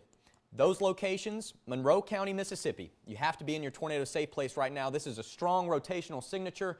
We have winds close to 80, 90, maybe There's even your 100 miles orange. per hour. There's your orange and the shear rate. There's our What'd you orange say, to Ashley? yellow shear rate, and I would imagine within Yes, the next please. scan or so, we're going to have a tornado debris signature. Jackson, you have something to add real quick? I was just going to point out that Memphis actually got a pixel of 104 knots. 104 knots. So those are extremely strong winds, near 100 miles per hour coming from this storm. I think it's safe to say that a tornado is likely being produced right now, crossing Highway 45 alternate, moving toward Amory. Amory, Hatley. Listen to me. You have to be in your tornado safe place. This is the same storm that produced the tornado in Winona, same storm that produced the tornado in the Delta near Silver City and Rolling Fork. Significant damage there, significant damage in Winona. It could very well do it again, and we likely have a tornado on the ground here right now. We're just waiting on the radar to sweep around and pick it up. Jackson, what do you have? Isaac, I'd also point out, Dylan, I'd also point out that the National Weather Service in Birmingham looks like they're getting close to issuing a warning in western Alabama. For this storm? For this particular storm Right. downstream. So, folks, I just want to let you know, if you're in western Alabama right now, Detroit, Sulligent, Hamilton, that area of Alabama, you need to be prepared for a tornado warning coming soon. They haven't said that they are going to issue it, but they're leaning towards that very, very closely at this point, just given the strength of this rotation, how Right. it's continued to tighten. And so, folks, I would get to your safe space now. You have the time. Make sure you take advantage of that time Right, and while if you have we it. can take links 1 behind Isaac full, and I'm going to call out some road names here really quick. Egypt Road in Monroe County, White Rock Road, McAllister Road, Highway 45, Coontail Road, They're Adams Road. They're up to considerable. All right, this So- is a considerable damaging tornado in Monroe County moving through Egypt toward White Rock Road, McAllister Road, Egypt Road. I'm going to send it back over to Isaac. Amory, Hatley, Smithville, got to be in your tornado safe place. Yeah, this is just not what we want to see. And if the newsroom is listening, I want our web people to send out a push alert telling people in Monroe County to seek shelter immediately. Okay, we got a large tornado developing west of Amory, west of Aberdeen. It's moving toward Amory. Okay, so Highway 25, Smithville, Amory, Hatley, shelters immediately. Get underground if you can. If you don't have underground, get to the lowest floor of your home. That's a small room, lowest floor near the center, away from windows. Put as many walls between you and the outside as possible. Get your bicycle helmets, get pillows, get mattresses, something to protect your head and protect anything. That is a classic supercell debris ball, and there's our TDS. Okay, so we've got a very pronounced TDS, that's tornado debris signature, on Egypt Road, moving east-northeast toward Tranquil, so nothing tranquil about this storm, Murphy, and then over to Amory and Hatley. Again, this is a very dangerous tornado signature. We've got a debris ball on radar here, and this is going to be crossing over White Rock Road, McAllister Road, Raleigh Road, and US 45. All the way down to, we've got the confirmed large tornado near New Wren, or just east of Egypt, moving east at 65. So this storm is basically moving due east almost. So it's paralleling Highway 8. Okay, so Egypt Road, McAllister Road, Tranquil, Murphy, Amory, Hatley, and US 45 Becker. Get into your safe place. Get underground if you can. Get into that basement, get to that tornado safe room, get to that interior closet or hallway or bathroom. We have got major damage potential, and this thing continues to look even more violent. Central Grove, Bigby, Amory, Colonial Acres. Right there. If we're clear as day. If we're calling your street and town out, you got to get to shelter. That orange on the shear rate is high as it can get, and this storm is tracking right toward Amory. Okay, so Amory, the highest urgency possible for this particular storm. I cannot stress it enough. This is a extremely violent circulation. And again, we don't use that term lightly, but again, we've got about 160 or so mile-per-hour winds. And remember, the radar is right behind me. It's looking right into this storm, and unfortunately, those winds are much lower to the ground. Okay, these winds that we are querying are only 800 or 900 feet in the air. Okay, so there is a large tornado moving toward Amory with wind speeds detected on radar to be in excess of easily 100 miles per hour. Okay, so that's a debris ball. That's your tornado. Good news is it's crossed out of Chickasaw County. Okay, this tornado is in Monroe County. All clear for Chickasaw, but for Monroe County, for all intents and purposes here, we want you to be in that safe place. Smithville, Hatley, Becker, Amory, all the way out to the state line. As Jackson mentioned, the Weather Service in Birmingham is considering issuing, and the Weather Service in Birmingham is actually saying the velocity is almost off the scale. Right. Okay. This is the strongest tornado debris signature I've seen in my time here. Yeah, it's a serious situation. Serious situation. Highway 25 outside of Smithville and Amory. Okay, this is a very violent debris signature. And again, they are considering pulling the emergency out. Hadn't done it yet, but heads up in Amory and Smithville, we've got a violent, potentially tornado, large debris ball on radar. Yeah, we've got it. I mean, everything checks out. We've got everything here, and there's almost a black. Anytime we see black in the radar right there, I mean, that is some serious debris being lofted. Okay, I don't say that lightly. Right. Normally, we just say black and the black in the radar for large hail, but that is pieces. Cotton Gin Estates, Lake Monroe East Subdivision, Amory, Becker. You have to be in your tornado safe place. McAllister Road, it's crossing over McAllister Road right now. Adams Road, Coontail Road, Acker Road. Trying to read off some of these names there. Right, call them out if you see them. Amory. In and around Amory, Hatley, Smithville. It's a damaging, strong tornado.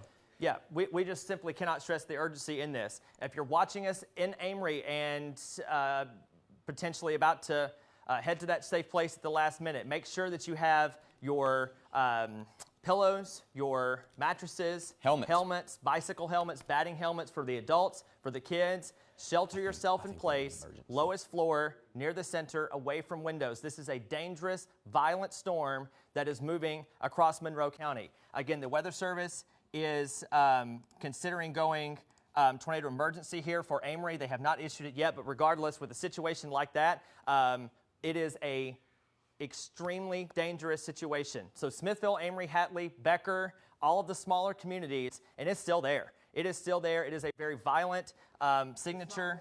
Where? And our debris, that debris ball is maxed out on our, that's the lowest on the correlation coefficient that it can get. There's nothing lower than that, which means the debris here, that's our debris tracker system telling us that there is a tornado in progress. Anytime we see the gray cylinder there, that is our Barron system saying that there is a debris signature. Emergency. Tornado emergency for Amory, Mississippi. All right, so those in the back in the newsroom, make sure you're listening as well. Let's send another push alert. I don't want to fool around with this. We're trying to reach as many folks as possible. If you're watching from afar and you know somebody that lives in this part of the world that may be asleep, call them, text them. Call them 5 times if you have to if they're not answering. Wake them again, up. It's almost 11 o'clock. People may be sleeping for whatever reason, just because it's nighttime. But again, debris ball, tornado emergency for the city of Amory and in and around Smithville and Hatley. Okay, so this is the second one that we've worked tonight. 2 tornado emergencies in one night. Okay, and this is what we're looking at here. Amory to Hatley to Smithville, violent tornado potential heading your way. We hope it turns, we hope it lifts, but we can't guarantee that. And again, the Weather Service going up with that tornado emergency in effect here. This tornado is crossing US 45 right now, and we'll be moving into very close to the city of Amory in a matter of moments. You've got less than 5 minutes to get to shelter. Okay, less than 5 minutes. Jackson? Yeah, and we've got just Birmingham has just put out that they've seen a 200-knot couplet on radar. So, folks, if it is serious enough, 200 knots on radar, that might actually be faster than what we saw in the Delta earlier, or at least just as fast. Again, folks, this is no joke. If you're in a manufactured home and you're in Alabama, you have the chance of a lifetime to get to a place that is safe. You need to find a tornado shelter immediately, right now. Find friends, find family. They're going to be willing to accommodate you, but you cannot stay where you are. If you're in a mobile home right now, you need to get out. If this tornado hits you, it's not going to be good, to say the least. You need to find safety right now. Then this is at very low altitude. That radar, as Isaac pointed out, it's right there. It's spotting that tornado. It's got a direct beeline of that radar beam right at that tornado. It's seeing it crystal clear, and we're just seeing some very, very strong winds across this entire couplet, probably the strongest I've seen in my time at this station. Right. Isaac? Yeah, it's incredible. And again, we are here to inform. We are here to prepare. We're not here to scare, but you can tell in our language, you can tell in our body language, this is some serious business around here, okay? This is not something to fool around with. This could be a matter of life and death. You have got to get into shelter.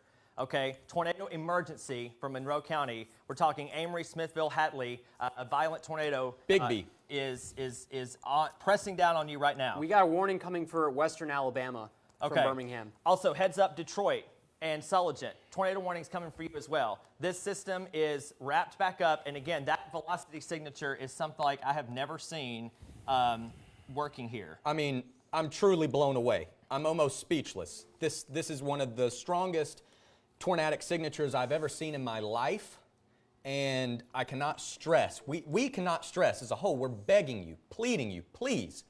This is a life-threatening situation in Amory, Mississippi. I mean, the debris ball is maxed out. You have to be in the lowest floor of your home, of a site-built structure.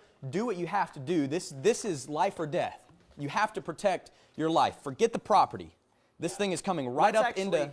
Go ahead, Isaac. Go ahead. Sorry, Dylan. Let's take links 2 behind me. I want to stay on camera. Let's switch to links 2. Ashley's got the storm track, so we can throw up links 2 behind me. Thank you. So Amory, I'll step over here and read from the other side. Amory, Colonial Acres, Glenwood, Hedgemore, Highland Park, Love Subdivision, Longview, Parkview, Hatley. You've all got less than 10 minutes. All of these communities, the latest one's 10:59. That gives you 7 minutes, okay? And this system is wrapped up as it can get, okay? So Amory, and there's the latest scan, and it got brighter. Okay, so right here, the utmost urgency in Monroe County near Amory. Okay, again, if you're just joining us, if you're watching from afar, you know anybody in Smithville, if you know anybody in Bristow, Splunge, Detroit, Smithville, Amory, Aberdeen, anywhere, we want people immediately sheltered. And we've got that warning coming in from Marion County, Alabama, that tornado warning. Okay, so it looks like they did not include Lamar. No. Yes, they just went with Marion for the time being, which is encouraging for Lamar County. But the Weather Service in Memphis warning us and telling us that Amory could take a direct hit. That's coming directly from the National Weather Service. That is not me twisting words in any way. That is the circulation right there. Cotton Hill Gin Estates. There's Amory, Colonial Acres. That's 3.8 miles, 4 miles. But it's moving at 60 miles per hour. So Amory, it's on you now. We've got debris being lofted 16,000 feet per the National Weather Service. Possibly higher, Isaac. If you want to take the Viper computer full, I've got a good look at this coming into Amory. All right, possibly as high as 20,000 feet. Yeah. All right. So if we can, let's throw me over this, Becca, if you can, and Dylan, if we want to stop it right there. There it is. All right, right there. So basically, that's your tornado, and then you can see the updraft lifting the debris up. That's 20,000 feet right there where my hand is. So we've got debris 17,000 feet or so. And remember, the radar beam is basically shooting right into the storm. So we're getting an excellent view of the storm. That's tornado debris being lofted. All right, so back to the radar. Let's go to links 1. I want to go to links 1 behind me. Thank you. Again, tornado is on Amory now. Smithville, you're up next. Highway 25. Nobody on Highway 25. Okay, absolutely no travel on Highway 25 as this storm moves in.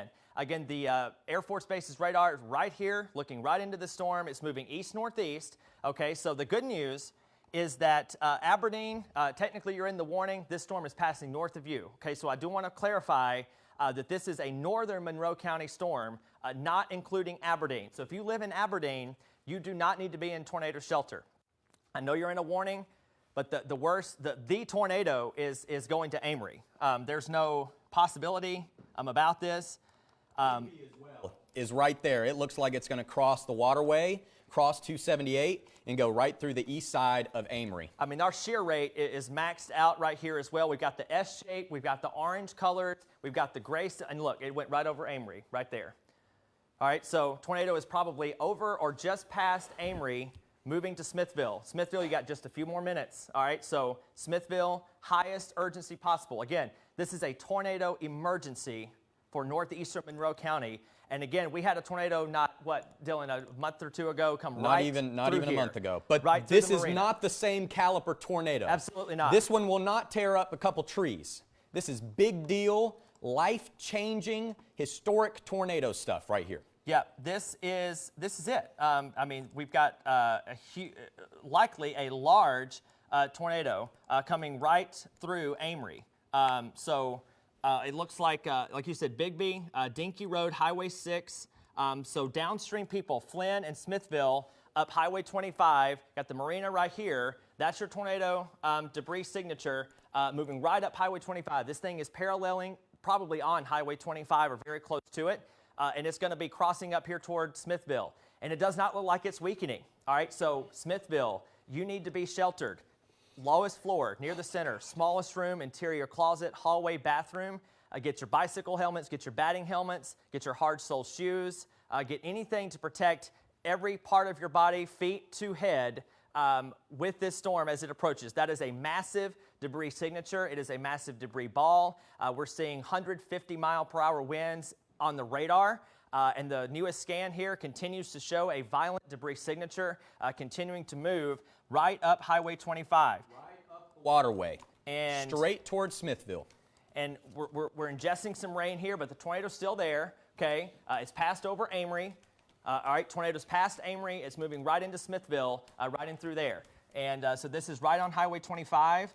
We cannot stress the urgency in this. Weather Service in Birmingham now saying, as Dylan mentioned, debris could be lofted as high as 20,000 feet at this point.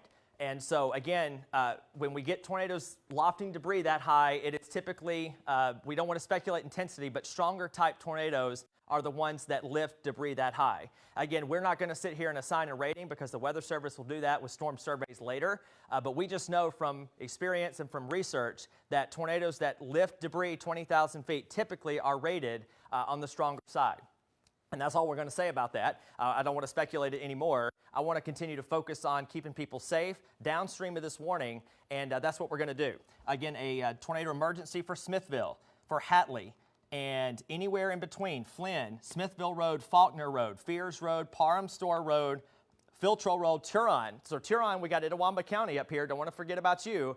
Just across the state county line, we've got Turon right here, and certainly you need to be sheltered as well.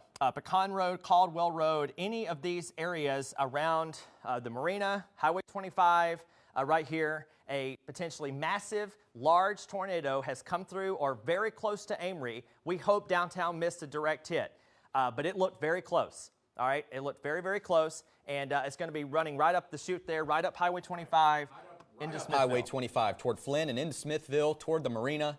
It's all right there, folks. It's coming right up the waterway into Smithville. You have to be in your tornado safe place now. You have to be. That debris signature is still there. It is still pretty much on the lowest end that it can get. And so Parham out here, Faulkner Road, Bristow, Smithville, all of us are getting this potentially large tornado. Again, a tornado emergency remains in effect as this storm continues to move to the north and east, and again, at very high speeds. And again, downstream here, we'll just kind of loop it over the last 15 minutes and watch how fast that crossed over the county line, and then it wrapped up almost instantaneously. And now it has come through Amory, and now it's coming out like this. So southeastern Itawamba County, Turon, you need to be sheltered immediately, okay? Do not wait around with this. Do not fool around with this. This is not the type of thing where it could happen or it couldn't happen. It's happening. And it's there, and it is not lifted in the least. All right, so that's where we're at here. Smithville heading right towards you. This particular potentially large tornado. Weather Service continuing to say that it is sticking around. It is still there, and the shear rate continues to be maxed out. The debris ball is still there. The debris signature is still there, and it continues to be moving right up Highway 25 towards Smithville and nearby Hatley. Again, they've trimmed down the tornado warning. All right, so Aberdeen, you're in the clear. We mentioned that earlier. You've been lifted from the tornado warning, but this is going to go to the state line. And so this looks like it's going to be moving towards Smithville and Turon, and then there's the state line right there. And then once it moves into Marion County, they belong to the Birmingham television market, and rightfully so, the Birmingham office has been proactive, posted up a warning there. Hopefully it misses Lamar County. But again, if this thing turns any more to the right, Detroit, you'll be up next. All right, so we need everybody in Detroit, if you're watching in Lamar County, to be very mindful of the storm. The debris signature, the new scan, still there. Right over top of Flynn, right now, coming up Highway 25 into Smithville. All right, yeah, so Ashley's got, let's take Ashley in the Weather Center if we can. She's got the latest storm track on this debris ball, this tornado. It's in progress, Ashley. High urgency for everybody you're about to call out. Yes, this is super high urgency. If you haven't taken your shelter, regardless of the time I'd call out next, you want to be in your place right now or within the next couple of seconds. So let's get into this. Smithville, 11:02, Turon, 11:06, Bird, 11:15, Barnesville, 11:18, Scottsville, 11:20, Weston, 11:21, Hamilton, 11:23, Vina, 11:28. If you are within this flashing polygon or anything extending up to the east-northeast, make sure you're taking your shelter now. Obviously, this is a very dangerous situation. Again, we've mentioned this is the second tornadic emergency that we've seen tonight, which means this is a very big deal. This is very rare that we get these tornadic emergencies within the Deep South. So we are holding on to this, and we are going to keep pushing and pushing to make sure you are within your spot as we head through the next couple of minutes. Isaac. Appreciate it, Ashley. I've got a 4-panel display behind me. I want to show everybody, these are the 4 products that we can show simultaneously. All right, so we've got our debris ball south of Smithville. We've got our very strong couplet, and that thing is still wrapped up right there at Smithville. All right, so this is coming right on the south side of Smithville. There's our new debris scan right there, south of Smithville with the velocity. Our shear rate right here, maxed out in the orange. And then finally, our debris signature on our correlation coefficient. All 4 of these products we use simultaneously, and we can show you all at the same time. This is a tornado, and it is very close to Smithville. It is still down, it is still doing damage potentially, and it is going to continue moving across the county line into southern Itawamba County in a matter of moments. So Turon, again, cannot stress this enough. If you're hearing us at the last second in Smithville, get to shelter. And then all areas from Smithville over to the state line in Monroe County, just get to shelter. Don't even fool around with it. Don't wait around with it. Don't wait till you hear it. Don't wait till you can try to see it.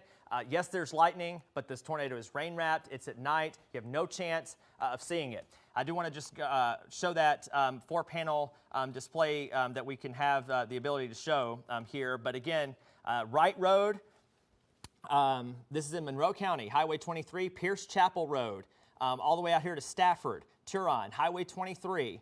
All of these areas we're calling out from Smithville eastward.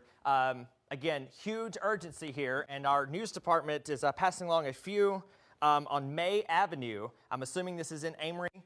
There's at least one person potentially trapped in their home on May Avenue. Again, I'm assuming this is back near Amory, but that's just the type of situation that we're dealing with here, unfortunately. And that's the reason that the Weather Service in Memphis is gone ahead and went up the tornado emergency. Birmingham still saying that the debris is easily at 19,000 feet. All right, so the debris is still being lofted almost 20,000 feet in the air. All right, with this storm that's moved either right over Amory and Smithville or extremely close to it. This is an extremely urgent situation. You're up next. And Riggins. Turon and Riggins. It's about to cross from Monroe into Itawamba County. Yeah, and that is the latest here. We still got everything that checks out. We still have a very... it's there, Isaac. Yeah. It's not going anywhere. Yep, it's still... I mean, this thing has been on the ground since it crossed the county line. So there's Smithville. This thing is tracked from eastern Chickasaw County right over US 278, went very, very close to or right over Amory. And then now it's up here in Smithville. And then again, Turon and Riggs, you're the two pass up next. Now, thankfully, we are about to hand this off to Alabama. But until we do so, we're not going anywhere. We are going to be street level tracking this over the course of the next few minutes. Again, this is arguably stronger than the Winona one, and it was really strong. All right. And also, I just want to point this out again. This is the same storm now that moved in from Louisiana. So we can now pretty much say that this tracked across the entire state of Mississippi. I don't know how many miles that is, but that's a lot.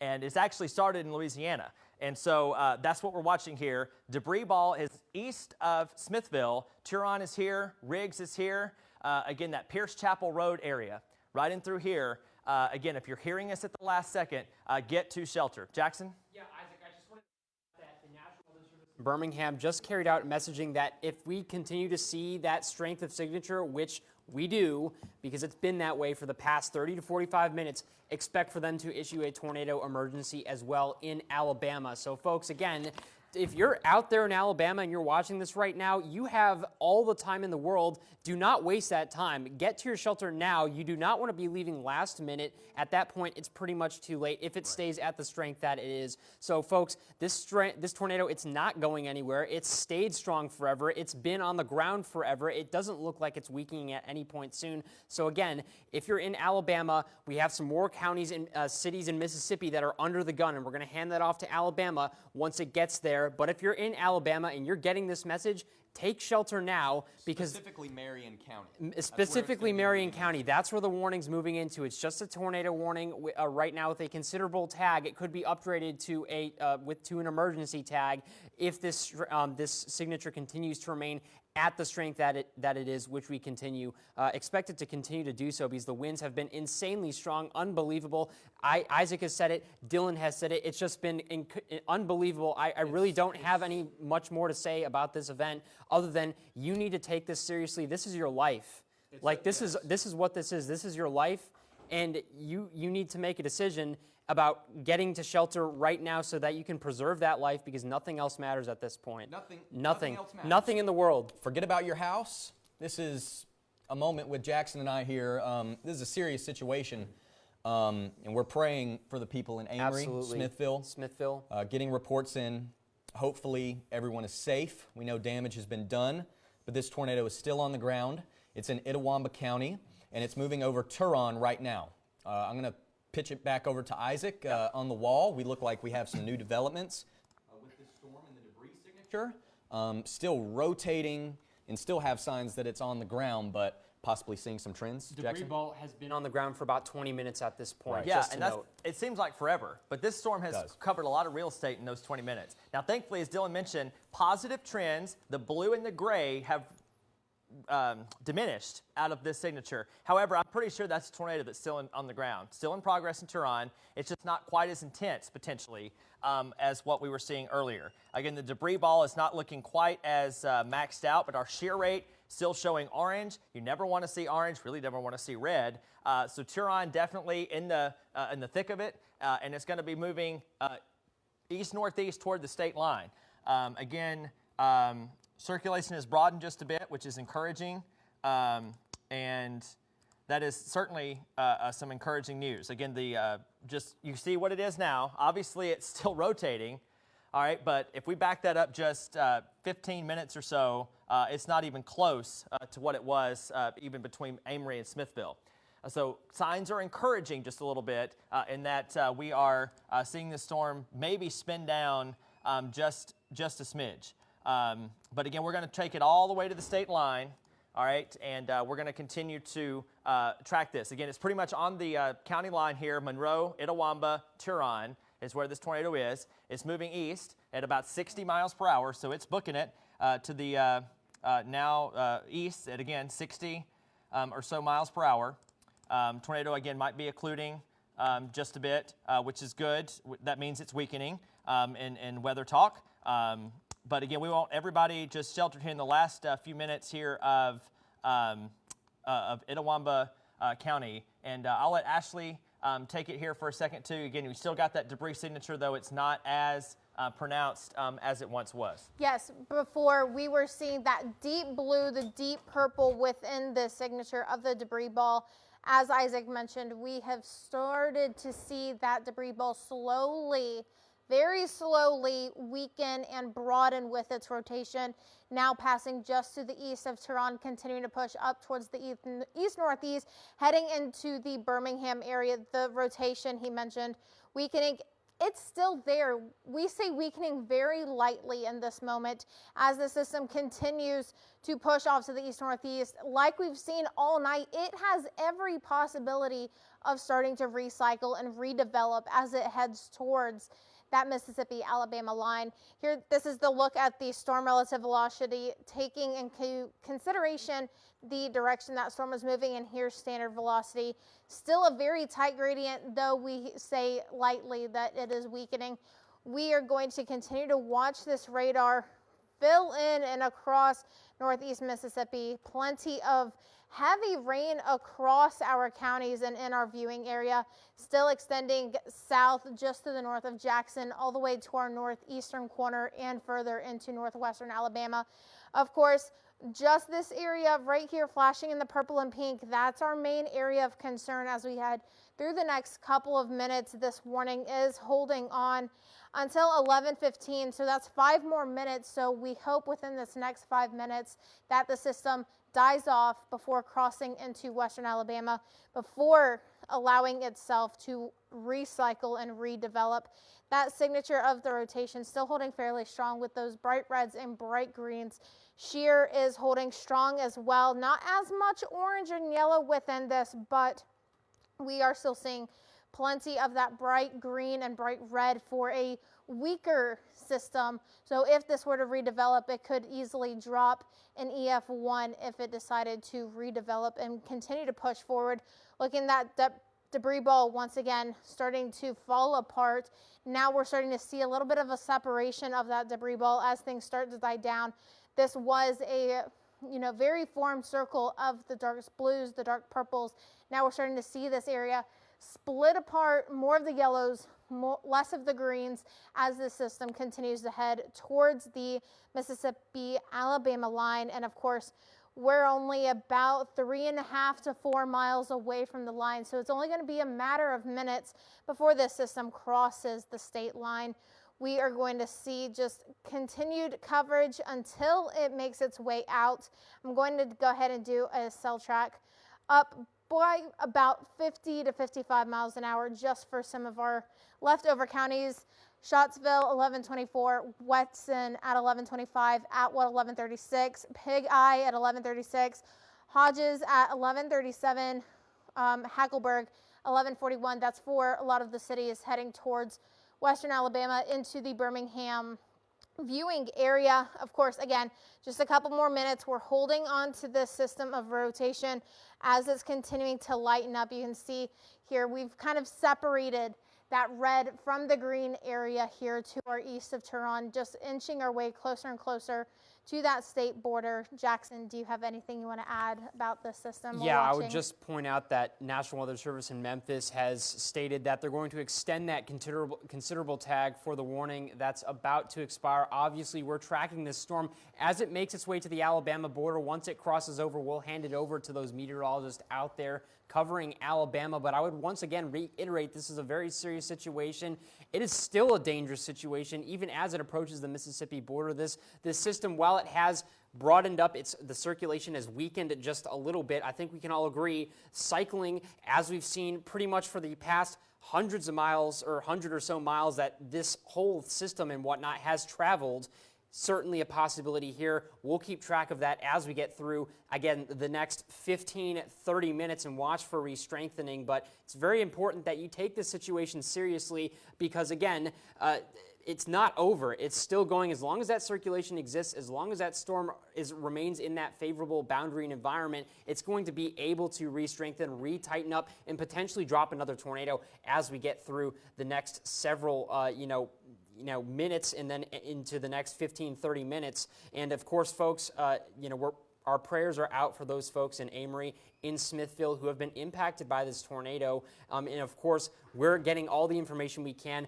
in terms of damage reports. If we get those, we're trying to get those out to you as fast as we can. So for emergency personnel, we've already had reports. I have reports from colleagues and friends of mine who are on their way to Amory already to assist with emergency first response. So that's a great sign right there. Right. Hopefully that we can continue to see that over the next little while as these storms continue to pass on. But for now, we're going to continue to try and track these storms for you, keep you on the edge and keep you informed so that you can stay safe and stay alert. And I believe Isaac has an update over there at the wall. Yeah, appreciate it, guys. I just stepped out for a few minutes and kind of checked in with our news department, see where we are on kind of gathering damage. And we're just hearing, as Jackson mentioned, several reports of significant damage in Monroe County. We don't have any clarity on that just yet. Obviously, something happened, multiple gas leaks potentially too. So obviously, Monroe County's been hit pretty hard. We do not know the extent of the damage yet, and we won't know it until the daylight comes tomorrow. But that's something to watch over the course. But again, don't even go out and try to sightsee and look at that. I mean, the weather's awful anyway in Monroe County. So even if you were not impacted by the tornado, do not try to go out and sort of sightsee or search for anything. Let the emergency responders handle that. That's what they're trained to do, and that's what they will do in this inclement weather. First responders are responding. They are still doing their job, and we certainly appreciate them for that. Back to the item of hand here, we're still looking at a broad-ish circulation on the state line, as the guys in Ashley have been mentioning, southeast of Tremont. This is about to be moving over into Marion County. And then after that, we are going to be tornado warning free. However, we're going to hold it here for a while. I think it's just prudent to kind of just reset and kind of stay with you in that we have had significant damage across the area, and our newsroom continuing to kind of gather reports. We have multiple crews waiting until it's safe to potentially go out and kind of see to the degree of damage what is exactly happening. For Starkville, West Point, Columbus, we have not talked about you all night, which is fantastic. If we're talking about you, that means something probably not good is happening. And so Starkville, West Point, and Columbus, we're looking just fine. Ackerman, a strong storm to your west there, but it does not look severe at any kind, which is good news. But certainly Monroe County, not just the fact that you had a tornado affect you, but it is pouring rain, lightning, thunder, extremely heavy rain, in fact, some flooding potentially on top of the tornado damage that basically spans from the county line to near Smithville. It looked like once it moved past Smithville, it sort of weakened just a little bit. So I think the worst of the damage is probably somewhere east of 45 to Amory, up 25 close to Smithville. I think that's where our worst damage is going to be. That's where our highest debris was lofted. It's where our strongest velocity signature was. So again, this is something that we're going to watch closely. 80 to 90 mile per hour winds heading to Hamilton. Again, they are in the Birmingham market, so we'll let those folks take care of them. But we're just going to hold it here for a while as our news department continues to work tirelessly to try to confirm things, and we want to just stay with you. Unfortunately, we have had major damage, not just in Monroe County, but likely in Winona as well. And again, this is the same storm. Same storm that moved through Winona has now moved through Monroe County and now into Marion County for the most part. But a few more minutes on a tornado warning in Itawamba County. We don't want to forget you folks, like very close to the state line, literally state line road over to Bexar.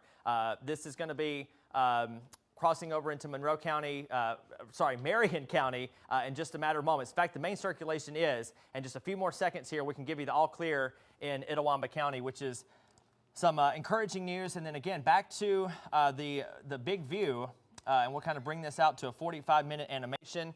And again, trailing storms are continuing, yes, but it does not, nothing appears threatening at the moment, which is good news.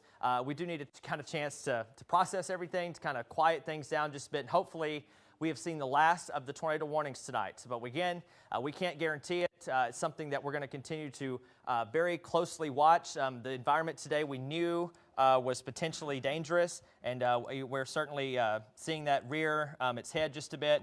But just as an ease for you folks in Choctaw County, that's the velocity there west of Ackerman. Nothing there. Okay, so no cause for concern in Choctaw County. Yes, it's storming. Yes, it's lightning. It's thundering. It's raining.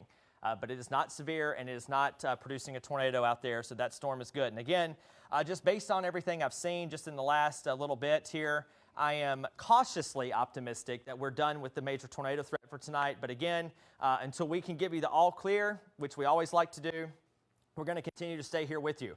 Again, we apologize for interrupting the entire second basketball March Madness, but again, with threatening weather like this, obviously we're going to continue to bring you the most up-to-date information. Normally we'd be transitioning into our newscast, our late newscast on a normal day, but we're going to continue to hold it here on the weather side of things as we continue to watch things. Jackson Dillon, over to you at the desk. Yes, Isaac, we have somewhat substantial news coming out of Amory and Smithville. We have major road damage. Confirmed by multiple sources. This has been confirmed by multiple sources. Major road damage on Smithville Road. Along Smithville Road, we have major damage. Multiple gas leaks across that kind of region right there. And we also have a report that EMA is having a very difficult time getting to people in northern Amory. So again, it sounds like a very desperate situation. Our thoughts and prayers go out to those people. And again, if you have any reports, send those to us. We can confirm them, and then we can continue to update you guys on the situation in Amory, in Smithville, and all those places impacted by this tornado as we get through the next. We have lots of reports coming in from trustworthy sources and people that want to help. They're going to help with the cleanup effort. But if you don't live in Amory or don't live close by and you're hearing about this, please don't go out there. Absolutely. The first responders are already having a hard time getting to the places that are damaged and the people that need help because of the tornado damage alone. People going out there and sightseeing, not going to help anything. The last thing we want is people going out there specifically to take pictures. We already have people doing that. Remember, folks, we have down power lines, down trees across much of this area, some of which have gone unreported. The last thing we want is a traffic jam or anything that would prevent first responders from making it to the area to help those people who are most in need right now. So please, if you're not from this area, please do not enter anywhere near Smithville, Amory, anywhere where this tornado is tracked. It's not a fun situation. There's nothing glamorous about it. Please do not go there just to take photos. Respect these people's lives and the property that's possibly been destroyed. And we'll continue to update with you reports as we get those. You know, this isn't about the damage that's happened. This isn't about that. This is about the people whose lives have been affected right in Amory. The people we serve and love. Something really bad has happened there in town. Amory sustained significant damage along with many other places in our coverage area, unfortunately, tonight. And so we want to stress that let the first responders and the locals, the people that live there, the paramedics, the police officers, firefighters, let them do their jobs and get these people the help they need, because I'm sure it's a very chaotic scene in Amory right now. I personally wish I could take my microphone off, leave the studio, and go straight there and help. And my heart is broken for these people. I want to go and help, and I know a lot of others out there do as well. But we've got to think about the practical thing to do, and that's to let the first responders do their job, do what they're trained for, and we're going to get through this. And obviously, our hearts are aching one way or the other. As Dylan has stated, and as I stated, we all feel that same way right there. The best thing to do, you guys are going to have opportunities to help these communities. Believe me, what we need right now is the space and the time for the professionals to get in there and to help. Now, obviously, if you're in the Amory area, if you live there and you're going out to help, that's absolutely fantastic. We just don't want outsiders coming in, which at this point would just not be a great situation. We don't want to gaggle or anything like that. That would prevent people from getting the help that they need. And of course, again, very serious situation. I'm just at a loss for words. I just don't have anything to say. I haven't seen anything like this certainly in my career or in my lifetime. And my heart just goes out for the people in Amory and in Smithville. And we're continuing. Winona, not even just Amory. Winona. Same storm. Same storm. All the way back to the Delta. My heart goes out for all of those people whose lives have been, again, irreversibly changed by this whole storm. And even as these storms move on, that damage remains and the impact remains. And so again, we're going to continue to keep you updated with damage reports, any information that we can get to you guys so that you guys can stay safe and stay informed. We're going to do that. And I think Isaac has an update over at the Weather Center. Isaac. Appreciate it, guys. And again, lots of things happening here on a Friday night. Unfortunately, major damage across the region. What we're going to do here, we are safely sending some crews out to kind of look at things. And so we're going to take a 2-minute break here in about 4 or so minutes. So maybe if we can go to break at around 11:28 or so, and then we're going to take a 2-minute commercial break and then start our newscast at 11:30. So everyone listen here. After we dump out of weather coverage, and then we'll get going around 11:30. I think that's our best course of action here. So again, we'll hold it on the weather side for about 4 more minutes, and then we are going to kind of transition over into our normal newscast. And of course, we're going to continue with weather coverage. Of course, that's the main story of tonight. And again, we're working very hard to confirm and learn more just how much damage has occurred and the extent of that damage that has occurred. So again, in the next about 3 or so minutes, at about 11:28 or so, Becca, if you can, or Eric, if you can count down, and we'll take that 2-minute reset at 11:28 or so, that would be great. But right now, again, as we sit here, a tornado warning continues, and it looks like we have a destructive severe thunderstorm warning. That's that pink beige color, or beige, I should say. That's for Marion County. That is a destructive severe thunderstorm warning, and that's the highest tier severe thunderstorm warning that can be issued for Marion County. Again, that includes Hamilton, and that's for the same storm that caused all the damage in Monroe County and back in Winona as well. Again, I did some quick research. About 180 miles or so the storm has tracked, roughly. That's just in Mississippi. So probably a 200-plus mile lifespan, and this storm is still going. Now, it's still part of a line, and it's not by itself per se as much as it has been, but we definitely can confirm and know that this is a very long-tracked storm. And again, the good news is that I do not see any other signs of rotation anywhere. So, and again, in about 3 or so minutes, we're going to kind of step out of weather coverage and kind of go into continuous or normal news coverage. And we're going to continue to track and cover this for the rest of the night and into the morning. Of course, we're not going to know the full extent of everything until the sun rises tomorrow and daylight comes for our Saturday as well. So again, no active tornado warnings. Again, we're going to wrap things up here shortly and kind of transition over. But again, the big picture and kind of see how things are moving. The tornado-producing storms are in Alabama. In fact, the Weather Service in Huntsville going with a tornado warning there for Colbert or Franklin County in northwestern Alabama. The trailing end of this line of storms continues to kind of track toward the Golden Triangle. The good news, though, is that the surface winds have veered a little bit. And we talk about veering winds. That means that the wind shear is reduced. And we like to see that from a tornado perspective, because tornadoes like backed winds, and these are veering, and so we are not expecting too much more fanfare. Again, I don't want to get too ahead of myself, but obviously I think the bulk of our severe weather threat has passed, and we'll be kind of winding things down. Heavy rain, some gusty winds, loud, noisy storms, definitely still a possibility as these storms move to the east. We've been largely missed in Columbus and Starkville and West Point, thankfully. But again, we are going to continue to do this. So it looks like it's almost 11:27 here. So here in about the next minute or so, we'll kind of do a quick reset and kind of go into our late newscast that would normally be coming on following the March Madness basketball game. Again, we apologize for interrupting, but of course, we'll continue to follow the weather coverage throughout the night and into tomorrow. So again, no more active tornado warnings for our area. They have now moved into Alabama. So as we come up on 11:28 here, we are going to kind of transition out of weather coverage and head on over into our newscast coverage. So for Ashley Bryant, Jackson Chastain, Dylan Hudler, I am Chief Meteorologist Isaac Williams from the Weather Center. We'll send it to a quick break, and we'll join you here in about 2 or 3 minutes. This has been a WCBI First Alert Severe Weather Update. Stay connected with the First Alert team online at WCBI.com, on social media, and on your mobile device with the WCBI News app.